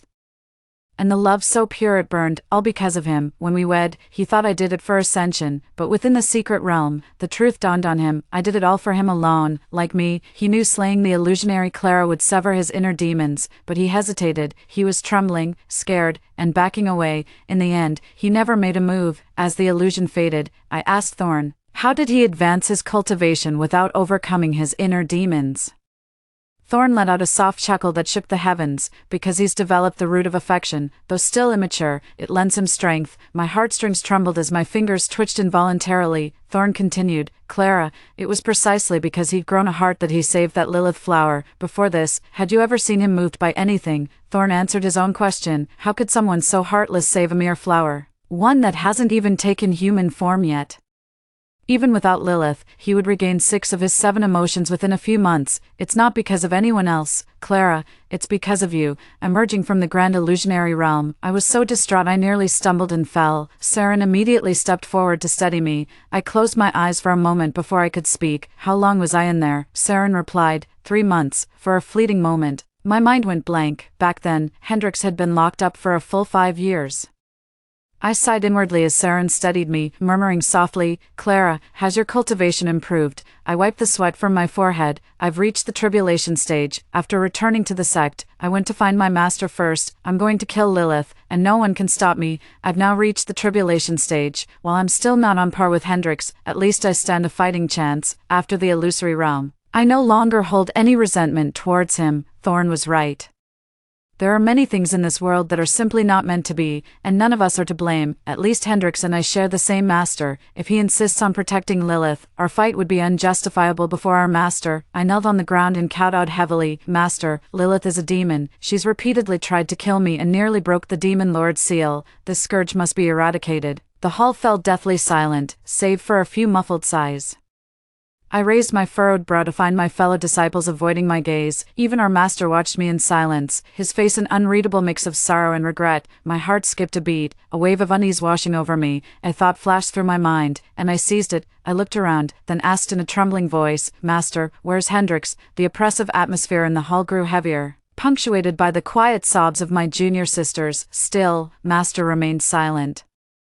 I crawled forward a few steps and raised my voice, "Master, where exactly is he?" Master let out a deep sigh, looking as if he had aged considerably in that moment. "Clara, he killed Lilith. He's gone mad. Only now do I finally understand why Hendrix kept Lilith around all this time. It's because her flower seeds are a miraculous panacea. Once one cultivates to the tribulation transcendence realm and produces a flower seed, consuming it will elevate their cultivation and allow them to ascend to the upper realm. Whether I keep her by my side or give her my frost sword, either is fine. Hendrix has only one goal. Once she reaches the tribulation transcendence realm, I'll take the flower seed and consume it myself. I can't come to terms with this. What kind of flower seeds? What ascension? Why have I never heard of any of this?" The master shook his head. "It's not just you. I only found out about this myself a few days ago. The Lilith seed is recorded in forbidden texts. God knows where he read about it, but he became obsessed with the idea. Not a single successful case exists across all 9 provinces. Hendrix has truly lost his senses. My vision swam as dizziness struck me. I shut my eyes tight to keep from collapsing. The same sisters who once urged me to think of myself now pleaded with me through tears. "Clara, Hendrix loves you deeply, but he doesn't know how to express it. Please don't blame him anymore." "Yes, senior sister, how heartbroken must senior brother be? He's fallen into depravity. There's no chance of ascension for him ever again." A storm raged in my heart, and I involuntarily clenched my fists. "Where is he?" Hendrix locked himself away. The demon-locking pagoda of Lingjian Villa. He'd lost count of how many demons he'd locked in there. No, he's put himself inside. When I saw him, he was bound by chains, his body enveloped in dark demonic energy. Even his face was covered in terrifying runes. Those were demon-suppressing talismans he had placed on himself. Beside him lay that cold sword. Sensing my presence, he slowly opened his eyes. "Clara," his voice trembled slightly, his pupils constricted sharply, and then he quickly turned away. "What are you doing here? Get out." I walked towards him, step by step. He tried to evade me, but I moved around to face him and grabbed his arm. He stiffened, finally ceasing his evasion. "There has to be a way, right?" My voice choked. I began, "There must be a way to remove the demonic energy from you. You've read so many books. There's no one in the 9 provinces continent with more talent than you. You can still ascend." Hendrix tilted his head slightly to look at me, his eyes swirling with overwhelming emotions so intense they were hard to meet. After a long moment, he let out a soft chuckle. "I've already fallen to darkness. There's no turning back." I shook my head and stood up, ignoring everything. "There must be a way, just wait for me." He grabbed my hand back, and the demonic energy burned me, causing a little pain. "Clara, if none of this had ever happened, would you still love me?" He slowly released my hand, and after a moment, gave a bitter smile. "I'm not worth your affection. Just forget about me. Go with Saren and cultivate your way to ascension." When I emerged from the demon-locking pagoda, Saren was waiting outside the door. I remained silent. He stared at me intently, not saying a word. After a long silence, he finally spoke. "You should know, cultivation is exceptionally difficult for our spirit serpent clan, yet we possess a sacred treasure that can purify demonic energy." My eyes flashed as I gazed into the fathomless depths of his. A slight smile played on his lips, his voice as clear as a mountain spring. "I know if I don't save him, your heart will never truly be mine." With that, he swiftly performed a hand seal, transforming into his snake form. "It's just Hendrix, isn't it? Saving him is no big deal. What are you doing?" I was startled and quickly reached out, as he had already shuddered, dislodging a snake gall. He spat out a mouthful of blood, his snake body writhing in pain. "Our spirit serpent clan possesses 2 snake galls. A gift from heaven and earth, which is why cultivation is not easy for us. Missing one won't kill me. As he spoke, he slowly climbed from my skirt up my arm, then onto my shoulder, nuzzling my cheek. It's just starting over, Clara. I'd do anything as long as you're with me. Feeling his movements, my heart gradually grew steadier, my voice choked. I reached up for the snake's gall, my hand brushing against his scales. All right. Save Hendrix, and I'll cultivate alongside you. 100 years, 1,000, 10,000, even if I never ascend, Clara, will have no regrets. Saren chuckled softly. Worth it. Story 2. A cold disaster struck, plunging the world into crisis. We hadn't eaten for 3 days. Hunger and cold plunged me into a stupor, yet whispers reached my ears. Laurel seems to be fading fast. Her flesh smells so good. It must be delicious. We're going to die anyway, so why not? The intense pain jolted me awake. My former companions were voraciously devouring my flesh as I screamed in agony, and they fought over it. In this apocalypse, there were no zombies, but it turned people into beings more terrifying than any undead. When I woke again, I found myself back before the apocalypse began. This time, I was determined to protect my loved ones and ensure that those villains received their just punishment. I woke up startled by the cold and fear, only to see my shabby little apartment and the broken air conditioner in the dead of night. The cold wind that blew in from the window gap because I had kicked off my blankets interrupted my deep sleep. I sat there dumbfounded for a long time, eventually breaking down and sobbing into my blanket. I had died once, in a world of ice and snow. The malice born of desperation was terrifying. I got up, closed the window tightly, and stared blankly outside. I never could have imagined that I would experience something like reincarnation. The old neighborhood was pitch black at night, seemingly peaceful and tranquil, but only I knew what kind of hell this place would become when the extreme cold of the apocalypse arrived. Although winter had not yet passed, a terrible natural disaster was soon to confront humanity. After the early spring, the weather became erratic, fluctuating between cold and hot. As people online joked about the nationwide failure to welcome spring, the onset of a sudden snowstorm in June in the southern regions marked the beginning of a sharp global cooling. Back then, I sensed the impending crisis but was wholly unprepared for the crimes committed by our own kind. Led by a neighbor, some people banded together. My sister and I, who depended on each other, had no strength to resist. Like other similar households, we were captured by these people during the early chaos of the disaster, who then claimed we had stolen food and fled. Our food was seized, and we were locked up. Remembering those terrifying scenes made me shiver uncontrollably. We had almost no food, and as those villains feasted, those of us who were locked up could only stare at each other like hungry wolves, fearing and yet anticipating the death of our companions. A scratching sound at the bedroom door snapped me out of it. Opening the door, a golden retriever with a can of milk in its mouth appeared before me. Sugar, I said joyfully as I hugged it, vigorously rubbing its head. Sugar was smart. From a young age, it knew I liked to drink some milk when I was upset, and tonight it probably thought I was feeling down, so it brought the milk to comfort me. Before my reincarnation, it was Sugar who stood in front of me and confronted those bastards.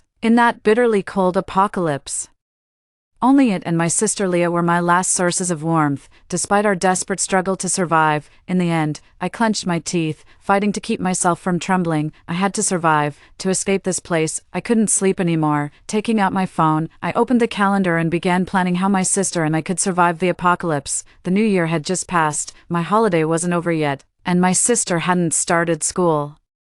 There was still time before the June snowstorm that would usher in the disaster. We had plenty of time. As dawn broke, I was still wide awake. While preparing breakfast and waking my sister, I was looking at some information about buying a house. Before everything started, I had to find a place to stay. Otherwise, even if we escaped from here, my sister and I would only freeze to death in the harsh cold. Following the unexpected tragedy in our family, after the death of our parents, my sister and I were raised by our grandmother, and before she passed away, I promised her at her bedside that I would always protect my little sister. So, given this chance to start over, I am determined to seize the opportunity and survive together with my sister. As I was making this silent vow to myself, Leah suddenly exclaimed, "Hey, sis, why are you looking at real estate listings? Did we strike it rich or something?" "Mind your own business, kid," Leah was persistent. "Let me see. I like places with lots of people and big gardens." "That's not going to work, Leah. Do you know of any houses that are positioned high up and are cool in summer and warm in winter, except for apartment buildings?" I asked. My high school sister immediately flipped open her geography textbook. "I know this one. Cave dwellings. You've got to be kidding. We don't have cave dwellings around here," I said, frustrated. "No, look. Cave dwellings are built on slopes. And because they have thick roofs and walls, they don't heat up easily. The arched spaces, they have good insulation and heat storage. Stop. I interrupted my sister, who started to recite her textbook. I'm not planning on moving to some unfamiliar place. Leah pouted. What's wrong with you? You've been all weird this morning. I paused, deciding it was better not to tell her just yet. After all, she was either studying or watching anime at home, always obedient. I opened my sister's geography book. So, could we dig our own cave dwelling? Leah pointed to a note in the book. Look, only the less on the less plateau, which is highly vertical, is suitable. Hey, didn't you graduate from college just over 5 years ago? How could you forget everything so quickly? I scratched my head, feeling a bit embarrassed, but an idea was forming in my mind. Cave dwellings might not be feasible, but I understood the principle behind them. My previous life taught me never to trust human nature in an apocalypse. I didn't intend to take my sister to a populated area. It would be better to build a safe house in a deserted place to survive the impending doom. After sending my sister back to her room to play on her phone, I checked our savings again. The insurance payout and compensation following our parents' deaths a few years ago, along with the savings we had accumulated over the years, amounted to nearly $1 million. I had also saved a decent amount from my job and from some online freelance work, accumulating over $500,000. The most valuable asset we had was our current home in an old neighborhood that was about to be demolished and rebuilt. Due to the city's development over the past 2 years, property prices had been rising, and I heard that someone offered an outrageously high price just to buy a house in our area. I thought about selling the house and hiding in a small place. That should be enough, Leah. I'm stepping out. I gathered some of the family's New Year goods to take with me. As I left, I bumped into the couple living across the hall. "Ah, Laurel, Merry Christmas, Merry Christmas," the woman said with a cheerful smile, and her husband also looked kindly. They were nice people, smart too. When the apocalypse came, they quickly realized something was amiss and stole food from others to escape. Indeed, very smart, but also utterly ruthless. After greeting them, I hurried to a homeowner on the first floor who was eager to sell his property. In my past life, many in the homeowners group suspected he was encouraging others to sell. Before my rebirth, this homeowner had asked us if we wanted to sell our home due to the rising prices. At the time, my sister was busy with her studies and I with my work, plus we indeed were blinded by greed, so we didn't sell. In my memory, this homeowner and a few others sold their properties at high prices and moved out around March or April, but we sisters, clinging to our home, ultimately died there. I closed my eyes, more determined than ever to move. After knocking on the homeowner's door and explaining my intentions, he assured me, patting his chest, that he would take care of everything and even added me to their selling group to keep in touch. I breathed a sigh of relief. It was best to sell the house quickly as there was much more to prepare for. The severe cold of the apocalypse was approaching, and preserving our lives was the most crucial thing. My sister inspired me. Thick walls have great insulation. With enough time, we could completely build a well-insulated house ourselves, preferably in a location far from others. The house sold faster than expected, in less than a week, and it fetched over $1 million, although not the highest price in the selling group. It was among the earliest to sell. The price is already quite high on the front end. Moreover, it seems that the buyer only intends to acquire these houses, with no plans to move in. They simply told us to pack up and move out as soon as possible. When handing over the house and packing our belongings, I stared at the 2 surveillance cameras at the door. I had informed the buyer about them, but they did not want them removed, hoping to keep them. This also coincided with my intentions. I wondered if they would ever be of use. Thinking of a certain photo on my phone, I couldn't help but sneer, too. I quickly took my sister to a place far from the city. This was our rural hometown, where our grandfather used to lease a barren mountain for breeding. I clearly remember there being an abandoned warehouse halfway up the mountain, originally a cave. It was expanded and built into the mountain. I'm not sure what was stored there before, but it's reinforced with steel and concrete. Very sturdy. That was my target, and now, the person leasing the barren mountain is my aunt. I was 70% sure I could persuade her. My aunt had just divorced 2 years ago, and my cousin was still in school, living alone, so she was very surprised at our arrival. "Oh, Laurel," my aunt exclaimed in surprise, unable to close her mouth. "Didn't you just visit during the New Year? Why are you back again?" My aunt's skin was a bit dark due to years of hard work, but her smile was radiant. Clearly delighted by our arrival, I had thought of many excuses to achieve my goal, but my aunt was not so easily fooled. "Laurel, you're not planning to use the warehouse for something shady, are you?" my aunt asked me. My sister Leah had just found out about my plan too, and clearly, she didn't quite agree with me. Watching me worriedly, I knew I had to explain. I chose to talk alone with my aunt, who wasn't the type to gossip and could be trusted to keep a secret. I laid out everything. naturally omitting some of the more terrifying details, and racked my brains to come up with evidence that could prove my foreknowledge. At first, from my aunt's expression, I knew she must have thought I was talking nonsense, but soon, her expression suddenly turned solemn, that, in a few days, the temperature will suddenly warm up a few degrees, but it will quickly return to normal for this season. Although the meteorologists are concerned, most people haven't noticed this change.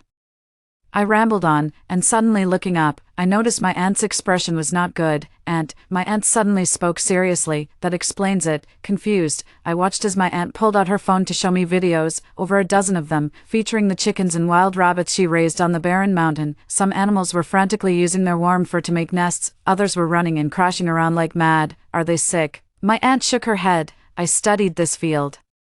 Wouldn't I know if they were sick?" I checked, and they aren't sick, but their behavior is very abnormal. Perhaps, as you said, they might be sensing something. Animals are often more sensitive to disasters than humans. My eyes widened as I realized. "Aunt, do you believe me?" My aunt shook her head, half believed. "My farm has indeed been acting strange lately. If what you said happens in a few days, I'll believe you completely. And, the warehouse on the mountain, use it for now.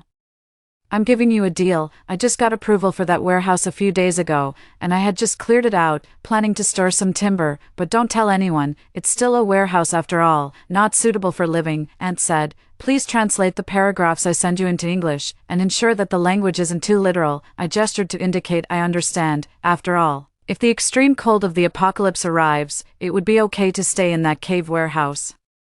But if the disaster hasn't yet struck and someone finds out about it, that could lead to quite a bit of trouble, and I silently agreed to keep this information secret and went about our respective tasks. Once I had permission, I could finally make full use of my abilities. 3. Leaving my completely unsuspecting sister at my aunt's house, where she stayed with my cousin, I hurried to the warehouse without delay. The warehouse was halfway up the mountain and quite large. With most of the storage space inside a cave, due to the need to store timber, the ventilation was quite good. My aunt explained that this was because the warehouse at the foot of the mountain, where the economic forest on the mountaintop was planted, was quite far and had fallen into disrepair over the years, sometimes necessitating the use of this location for storage. I decided to first hire workers to further renovate what would be our future living space and, at the same time, move some non-perishable supplies to another warehouse owned by my aunt. Given that this remote mountain was far from any residential areas, secrecy could still be maintained. I wasn't worried about my aunt distrusting me later, because the first signs of my prediction would occur in just a few days, which should increase her trust in me. The first thing to do with the cave warehouse was to reinforce it. I wasn't sure how my aunt had refurbished this warehouse, but I wanted to add an extra layer of insurance. The floor and walls were originally made of reinforced concrete, but I still had them thoroughly inspected to ensure there were no issues before stopping. Then, I cleaned the entire warehouse. The warehouse was really large, and to ensure the ventilation didn't suffocate us, I also updated the ventilation system. Not only did we need vent windows, but also an electrically powered air exchange system. Relying solely on a few windows was indeed risky. After more than a month of these activities, my sister and cousin had returned to school, but in the meantime, my accurate predictions of temperature fluctuations and some news events had moved my aunt from being somewhat skeptical to completely trusting me. While I was busy with the warehouse, she helped me a lot, even driving a large truck with me when I went to purchase supplies. Regarding the purchase of supplies, my aunt was much more anxious than I was. She had been in business for a long time and was afraid of losing the initiative. Others will surely start to notice the abnormal temperatures and begin stockpiling food. We need to act fast, securing enough supplies before them to avoid not only exposing ourselves but also potentially facing inflated prices due to panic buying. I felt the same, thus. During the renovation of the cave warehouse, we swept through various wholesale markets. We had to buy large quantities of staple foods like rice, flour, cereal, and oil. A few £100s were just the beginning. For the 4 of us, my sister, my aunt, my cousin, and myself, even though we were all women who generally ate less, the quantity needed was still significant. Besides these, we also purchased more durable food items like compressed biscuits and other dehydrated foods, including dehydrated vegetables. To vary our diet, I bought hundreds of boxes of instant noodles and was struck by the sight of self-heating hot pots. I ended up wholesale purchasing a large number of heating packs. These could not only cook food but also generate heat, which was indeed excellent. As for meats, we simply bought beef, lamb, and pork. According to my aunt, there were plenty of these at the farms, especially rabbits and chickens. We planned to bring about a dozen cages into the warehouse to keep. We also bought only 2 large freezers to store food initially. When the deep freeze set in later, we likely wouldn't need them anymore, so there was no need to buy too many. We bought a lot of food but relatively less water, as once it started snowing, it would go on for days and nights without a shortage of water. We initially purchased 200 barrels of water and some large barrels for water storage, however. I also considered the cleanliness of drinking water, purchasing numerous water purifiers and filtration systems to ensure replacements were available even if some broke down. Regarding electricity, we prepared diesel generators and some human-powered treadmills and bicycle-style generators. We also stocked up on many large batteries. I even bought a household wind turbine online. When the severe cold came, the wind would blow incessantly day and night, and we needed to utilize it. For the electrical wiring, we used thick insulation wrap deeply buried underground to prevent freezing damage. With food mostly prepared, we also had to focus on warmth. We needed to purchase various heaters. Electric heaters and heating pads are chosen for their energy efficiency. We've bought a variety of thick clothing and bedding in bulk, such as down jackets, down comforters, and military coats, all of which are cheaper if purchased from wholesale markets. For bedding, we've combined double and triple beds into one large sleeping area to share warmth more effectively. We haven't forgotten about the dog supplies either. We've piled up a significant amount of dog food and treats in the storage room. Considering their limited shelf life, we didn't buy too much, planning to purchase more later. Concerned about the dog getting enough exercise, Sugar, who already had plenty of toys, received even more. Initially, Sugar should have been jumping for joy. But perhaps sensing the impending disaster, he chewed on the toys nervously and started digging anxiously, as if trying to communicate something. I softly patted Sugar's head, silently communicating that I understood his feelings. We also chose energy-efficient and practical furniture and appliances, preferably those powered by electricity. With all these preparations, there's still quite a bit of space left in the warehouse. As a last resort for heating, we've stocked up on briquettes, ready to be lit if necessary. I also wholesaled hundreds of portable heat packs in case we need to venture out into the severe cold. My aunt and I divided the tasks. I checked the food supplies while she checked the equipment to see if anything was missing. This time, I replenished our emergency medical supplies, bought spices for cooking, and some seeds in pots to try growing our own vegetables. My aunt also arranged for me to have an extra 5 pairs of glasses due to my severe nearsightedness and ordered 2 more pairs for the 2 girls in school. Since we didn't explain the reason, the young girls were confused but complied anyway. Relieved, I saw my aunt also brought back a set of electric stoves, pots, and other appliances, saying, "With these, we can replace anything that breaks, because the extreme cold of the apocalypse will keep us confined indoors." I prepared several mobile phones and backup devices, downloading various ebooks and movies to keep us entertained. Having been confined with others in a previous life, my understanding of the specifics of this apocalypse is limited, so I prepared as best as I could think of. By the time we finished our initial preparations, it was early April. I noticed keywords like "it's so cold this year" trending on various platforms, although the temperature was somewhat unusual.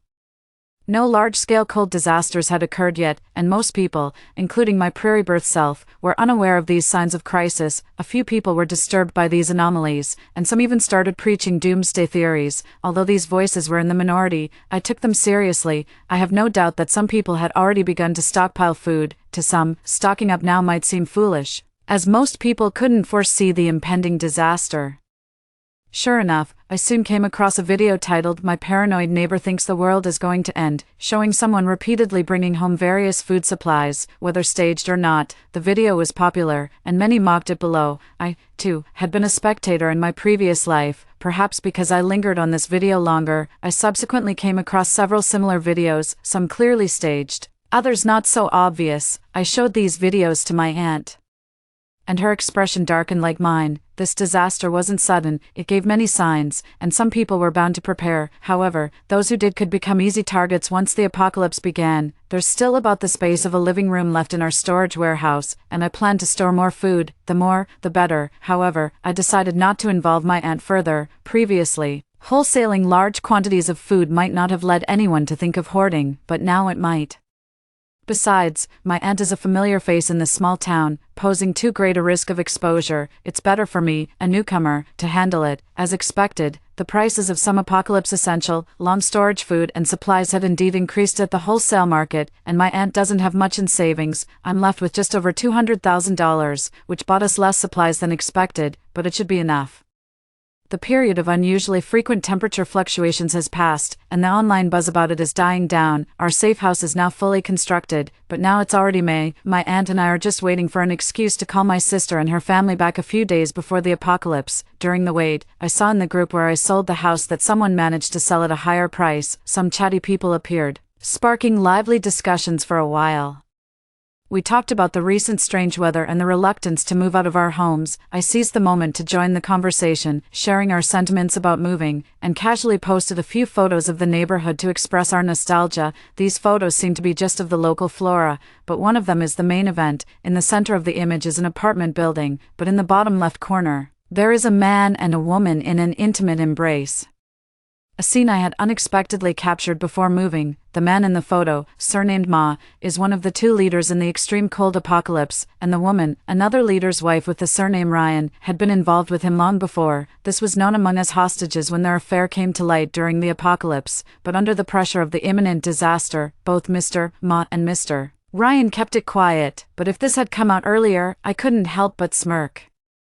I'm not worried about others not recognizing them. My phone's resolution is good, and the woman's face is very clear, while the man's tattoos on his neck and hands are unmistakable. If these two can't cooperate and form a group, perhaps more people in the residential area could survive. Back then, many who weren't taken hostage died of starvation due to these people hoarding supplies. However, initially, no one noticed the pictures I posted. I wasn't in a hurry. I decided to wait, after all.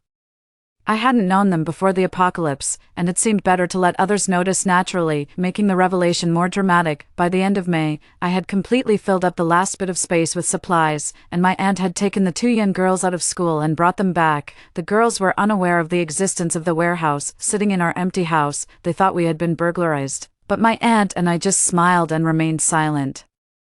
I also received another piece of good news about a fight in the old neighborhood involving a man and his lover. The house selling group turned into a gossip group. Although someone mentioned that the affair photos were leaked from our group, it's completely reasonable for me, a frequent business traveler from Building 1, not to know the owner of Building 12, so no one could trouble me. Besides, with a 30-minute fight video capturing everyone's attention, no one cared about the instigator. Could this prevent the tragedy that was supposed to happen in that neighborhood? I thought, after all, with the two leaders now enemies, unable to unite, what could they stir up? As June began, the weather uncontrollably started heating up. I had already told my aunt early on that this was the last warning before the disaster started. June 9th, 9 days after the global heat wave, the weather suddenly turned cold. It cooled down dramatically. Students walking to school noticed the dropping temperatures and wrapped themselves tighter as the rain that began to fall slowly turned into light, cool snowflakes. It started to snow. As June's snow dominated the trending topics, our family of 4 had already safely moved into the warehouse. The extreme cold disaster had begun, with snow first appearing in the polar regions and then spreading to lower latitudes, eventually sparing not even the equator. It would be days and nights of snowfall. As the snow began, my aunt and I sealed the warehouse door. The two young girls also saw the snow outside. Leah, my sister, said in disbelief, "It's like it's the end of the world." Her face then turned pale. My aunt and I hadn't told the girls about the warehouse until that moment, which I then explained in detail. My cousin's eyes widened, as if she wanted to say something but stopped herself, noticing her disbelief. I could only look at my aunt. My aunt reiterated the unusual behavior of the animals at the farm. A strong proof was the anxious behavior of the chickens and rabbits we had brought into the warehouse for backup food, including my dog Sugar, who was unusually nervous and even hiding in his thick winter doghouse, his small eyes darting around uneasily. Some of the rabbits had even started self-harming, pulling out their fur. "I guessed we might have to eat rabbit meat tonight," Sugar just hid in his thick winter doghouse, his small eyes darting around nervously. "The snow seems relentless, continuing without a pause, and the temperature just keeps dropping," I said. "Really?" Leah was shocked. "Of course, it's the end of the world," I replied. "Get ready, the weather is going to get even colder. We'll have to go out and clear the air vents at some point. If they get blocked, we'll suffocate, but at least we don't have to worry about food and heating." As I spoke, I wrapped myself in a blanket. The temperature on the thermometer was plummeting sharply, a sight that was truly astonishing. My cousin, a well-behaved girl, was still processing all this information, while my dear sister had already picked up a novel and was reading it with relish. I was annoyed. "Aren't you scared at all? Look at what's trending on social media. Panic is spreading everywhere. People are frantically hoarding supplies."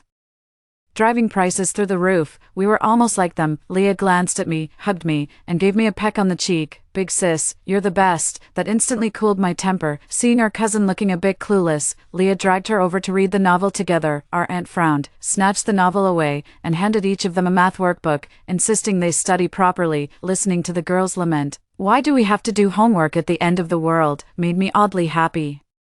The apocalypse had begun, but I was surrounded by my lively, quarreling loved ones. We didn't have to worry about intruders, starvation, or never waking up each time we closed our eyes. It felt good. Life in the warehouse was not too bad, except when we had to go out to clear the air vents. The cold wind felt like it was cutting our faces. With the onset of the apocalypse, the online sentiment had shifted dramatically.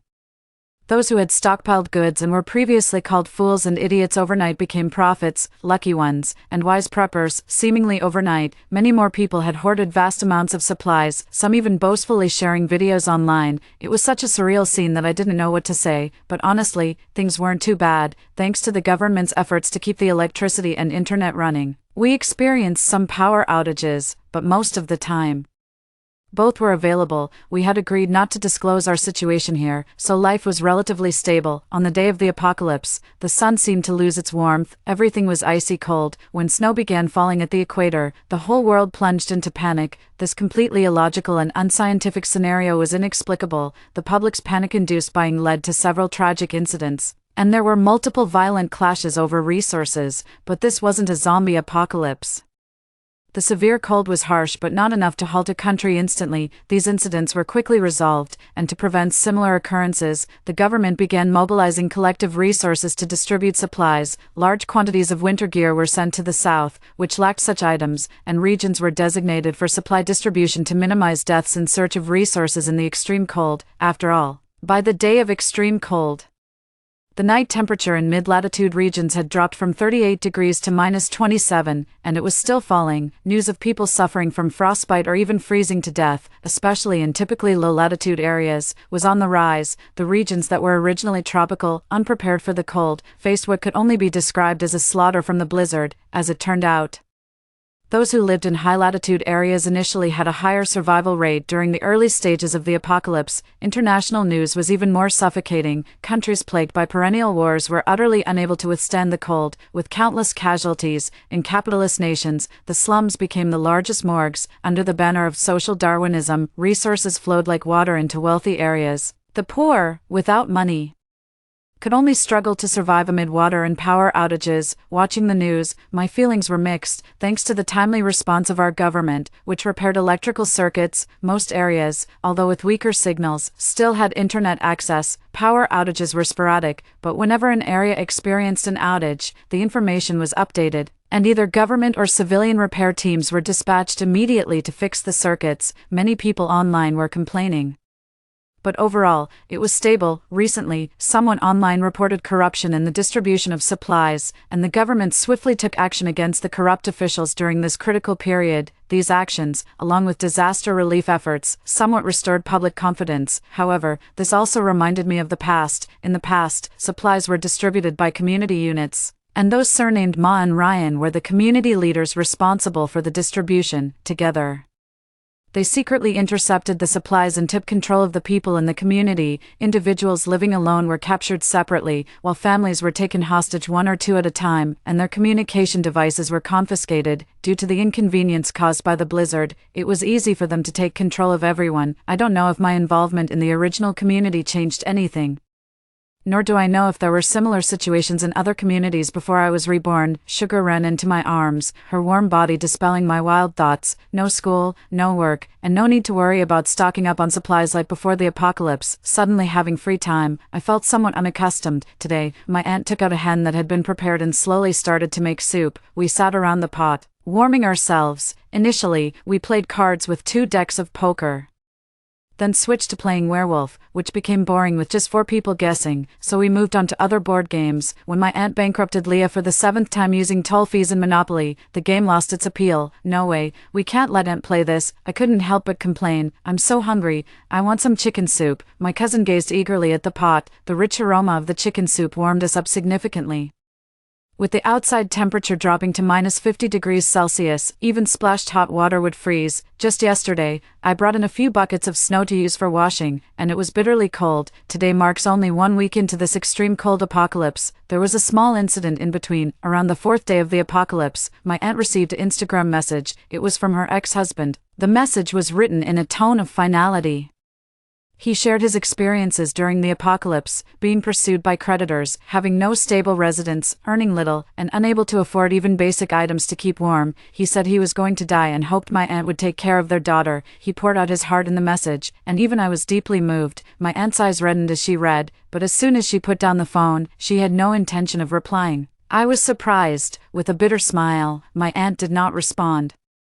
Because he gambled, my cousin explained. He spent all the family's savings and then fled to avoid debts, leaving my mom and me and saddling us with a debt of $500,000. I persuaded my mom to divorce him for a long time, and to finalize the divorce, we even paid off $100,000 of his debts. He also gambled away my tuition fees. I almost couldn't continue my studies. I hadn't heard about this before, but suddenly remembered some details. No wonder my aunt, despite working for years and even taking on contracts, had less savings than me. Leah was shocked. That much money? My cousin nodded. Moreover, before he went into hiding from his creditors, he several times pretended to be about to jump off a building as an excuse, writing suicide notes to coerce my mom into giving him money. Who knows if this is just another gambler's deceitful tactic? You can't trust a word they say, my cousin said indignantly. I wasn't familiar with the situation, but my cousin guessed right.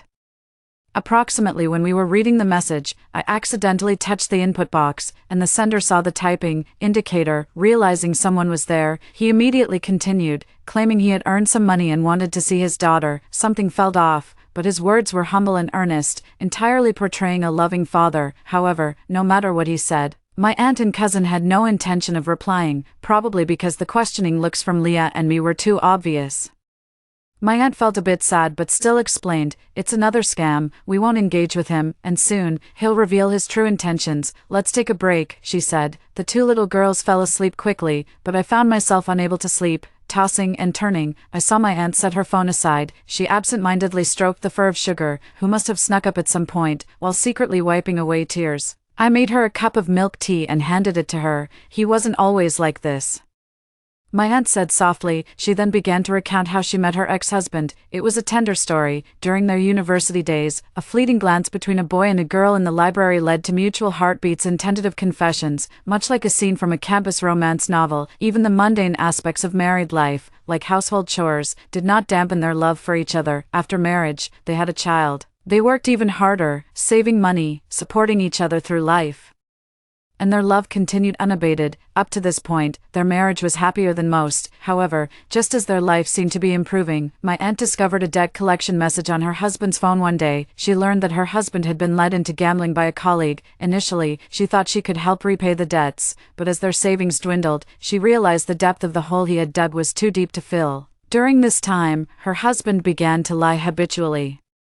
Desperate for money, he would stop at nothing, often resorting to unimaginable acts. She had thought to persevere for the sake of their daughter, but when he even started eyeing their daughter's tuition fees, my aunt became fearful and decided to divorce. I listened quietly as my aunt calmed down after sharing her story. She picked up her phone, and the text messages from her ex-husband had shifted from desperate pleas to threats. He was already at her doorstep, demanding entry, alongside a photo of him holding a machete at the front of her house. Naturally, my aunt wasn't at that house, so no one was there to open the door for him. The man in the photo was dressed heavily, probably able to hold on a bit longer. Ignoring him, he soon reverted to begging, not realizing how his fluctuating attitudes appeared both comical and pathetic. Let him fuss, the old house is empty anyway. There are neighbors around, and the community distributes supplies, so he won't starve, my aunt remarked. Since that day, my aunt hadn't touched her phone. A former neighbor messaged her, saying her ex-husband had broken into their house and settled in. Knowing this, my aunt didn't respond. She just kept herself busy.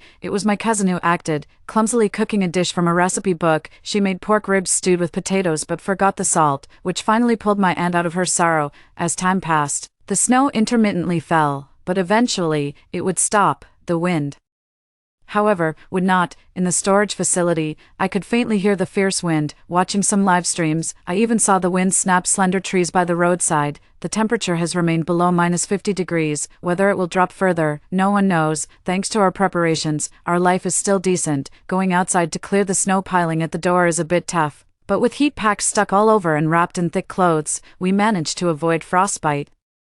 The prolonged cold seems endless, and the situation with the internet and electricity is worsening. Humanity's efforts dwarfed by the forces of nature. To meet our electricity needs, we now take turns generating power by running, the only upside being the warmth from the sweat. Cooking is mostly boiling soups, which are comforting to drink when hot. Occasionally, when the power is scarce, we use heating packs for cooking. Heating packs are convenient and effective, indeed a great invention.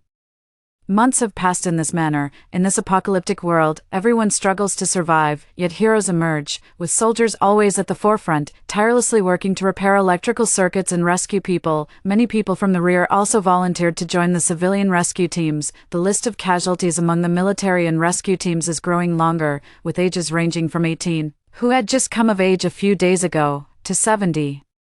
These are students and elderly individuals who have put their lives at risk. In reality, the spontaneously organized rescue teams did little work, primarily distributing supplies and occasionally helping with emergency electrical repairs when manpower was short. However, the severe cold spared no living being exposed to the current frigid winds. Humans have no defense against the terrifying force of nature. It's unimaginable how many civilians globally have perished in this catastrophe.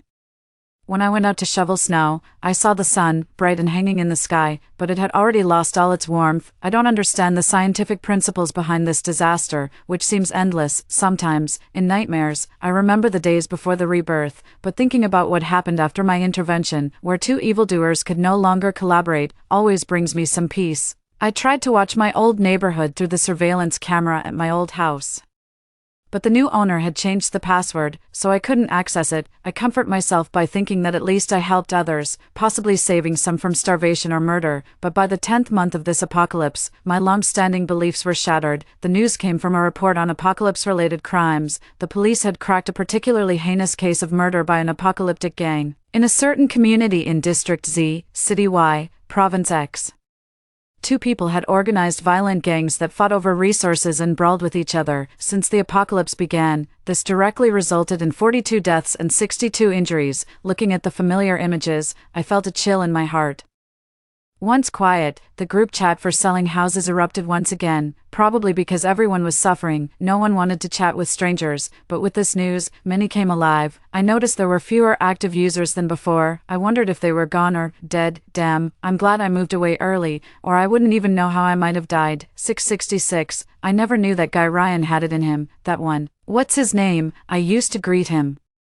I can't believe the place I used to live became famous like this. Those who didn't move are really unfortunate. Facing those two devils, I didn't comment, just silently watched the messages scroll by. Apparently, it was a buyer of our houses who reported this after the house's camera caught something serious. Suddenly, I remembered the buyer of my house, although it might not have been that buyer. For some reason, I had a gut feeling it was him. This case stirred public opinion. And I gradually learned more details. It all went back to the initial incident of infidelity, because the photo I leaked had caused a rift between Ryan and Jeremy just before the cold apocalypse. They were old schoolmates and good friends, but even such friendships can't withstand the impact of infidelity, especially when it becomes publicly known. But Ma wasn't someone to mess with. He rallied his friends and attacked Ryan's home, claiming it was a fight for love and insisting on taking Ryan's wife away. Ryan couldn't fight back and lost face. His wife, though internally conflicted, wouldn't leave with Jeremy, the other man involved. But at that point, the woman's choice didn't matter anymore. It had become a battle between two men over pride and face. Ryan's resentment had built up over time and finally erupted one night while drunk, leading to the brawl I initially watched from the sidelines. Both men ended up detained by the police for questioning. After police mediation, the two men appeared to have resolved their conflict on the surface, but what really went on, only they knew, especially Ryan. Even though he and Ma were old classmates, Ma always excelled academically and was more successful with women, which Ryan admittedly envied, so he was determined to surpass his rival one way or another. Finally, he found himself a girlfriend who was both beautiful and wealthy. and their married life was blissful. He thought these were the best of times, but unexpectedly, a man surnamed Ma secretly interfered, even brazenly bringing a group to attack him. Ryan harbored resentment in his heart. As the property manager of the community, he began plotting ways to cause trouble for Ma. Then, an extreme ice age descended upon the world. Coincidentally, the responsibility of distributing resources fell into Ryan's hands. It was like being offered a pillow as he dozed. He had been worrying about how to squeeze Ma. After obtaining the resources, he was fair to everyone except for Ma, whom he deliberately sidelined, pocketing the latter's resources for himself. At first, Jeremy, who was somewhat obtuse, didn't realize what was happening, but his fair-weather friends noticed, and not only did they discover it, they even encouraged Jeremy to make trouble. As long as we make enough noise, we can get what we want.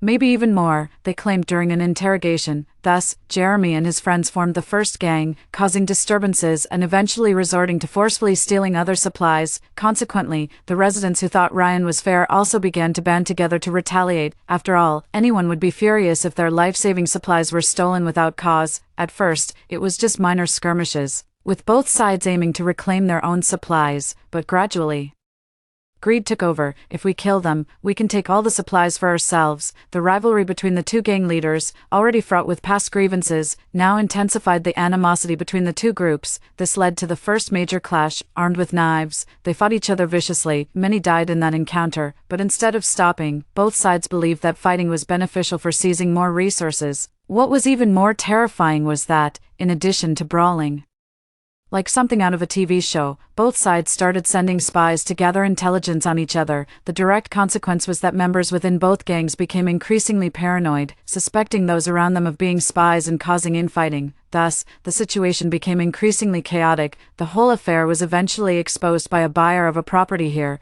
who, on a whim, decided to check the previous owner's surveillance footage, only to see people fighting with knives in the hallway. The sight knocked him out cold. When he regained consciousness, he immediately preserved the video and, with trembling hands, called the police, bringing the whole matter to light. After learning about the whole incident, my heart sank. I thought I had changed everything, but I hadn't. I had underestimated the evil in human nature. Those days I was deeply depressed, to the point where I didn't even play with Sugar, my aunt, unaware of what had happened, thought I was depressed because of the endless, harsh ice age and attempted to cure me with a psychology book. It was somewhat ludicrous, but I soon adjusted my mood, not wanting to worry my family. Outside, the snowstorm continued unabated, and we, like before the apocalypse, lived covertly. As days turned into a year in this warehouse life, people's lives became increasingly difficult. A dark joke was recently popular: the colder it gets, the less food we have.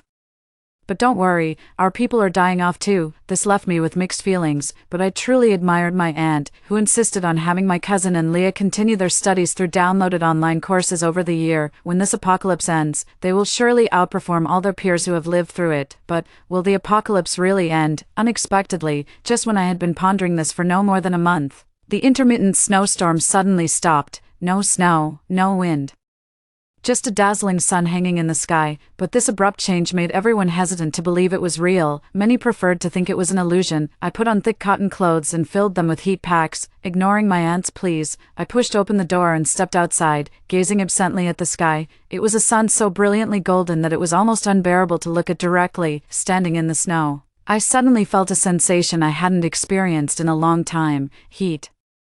Heat so intense it made me sweat. I stared wide-eyed, disbelievingly up at the sky. The sun has warmth. It's hot. I began shouting frantically, laughing and crying simultaneously. I eventually lay back in the snow. The snow was melting. I could clearly see it dissolving. I turned on my phone. The network was a mess, but countless messages flooded in. Weather station of XX province reports: temperature continues to rise. Melting snow may lead to flooding. Please stay safe and avoid low-lying areas. XXXX reminder: due to fluctuations in temperature, please keep your winter clothes for now. Stranger: the apocalypse is over. Stranger: come out and enjoy the sun. Hello to you, survivor. Official and private messages kept coming in, telling me that many people were still alive and well, and we had all survived the apocalypse together. I hugged my aunt and my two sisters. The four of us cried so much that our clothes were stained with tears and snot. Our clothes, they're dirty. The apocalypse is over. No need to wear them anymore. Though we said this, no one dared to throw their clothes away. As post-disaster reconstruction began, we, including everyone else, returned to the city. None of us dared discard our clothes, still unsure why the severe cold had happened, fearing that one day Nature might play another cruel joke on us. For a long time initially, many people carried large bags with warm clothes whenever they went out. It was only after a long while, when people realized that the temperatures had normalized and the seasons returned to normal, that these habits gradually changed. The reconstruction after the disaster was a community-wide effort. I joined the construction crew, shouting in unison as we strenuously removed the debris from houses collapsed under the weight of snow and wind. Turning my head, I saw a group of high school students, led by their teacher, sweeping the streets bit by bit with their brooms. The leading teacher, wielding a large bamboo broom, had a face flushed from exertion. Water delivery, blared from a loudspeaker on the back of a tricycle. The bottles of drinking water clearly visible. It's so hot, have some water. The tricycle driver called out, unloading the water and offering it to everyone present. Unexpectedly, there was plenty of water left even after the construction crew and students had taken theirs. Jasper, you brought too much today. It's not too much. Take more. I'll go and bring more water to Zone 3. Jasper, what's for lunch today? How about braised pork ribs? Yes. The youths, full of energy, chatted merrily and rested for a while before diving back into work. I gathered the empty water bottles, storing them away. When I heard someone calling, Laurel, coming, I responded with a smile, playfully tapping the back of their head. Laurel, is it just our area left to clear the rubble, while the other teams have moved on to building skyscrapers? Which teams are coming to build here? What kind of building will it be? I heard it's going to be one team, I said, looking towards the horizon. They're planning to build the tallest, most modern building.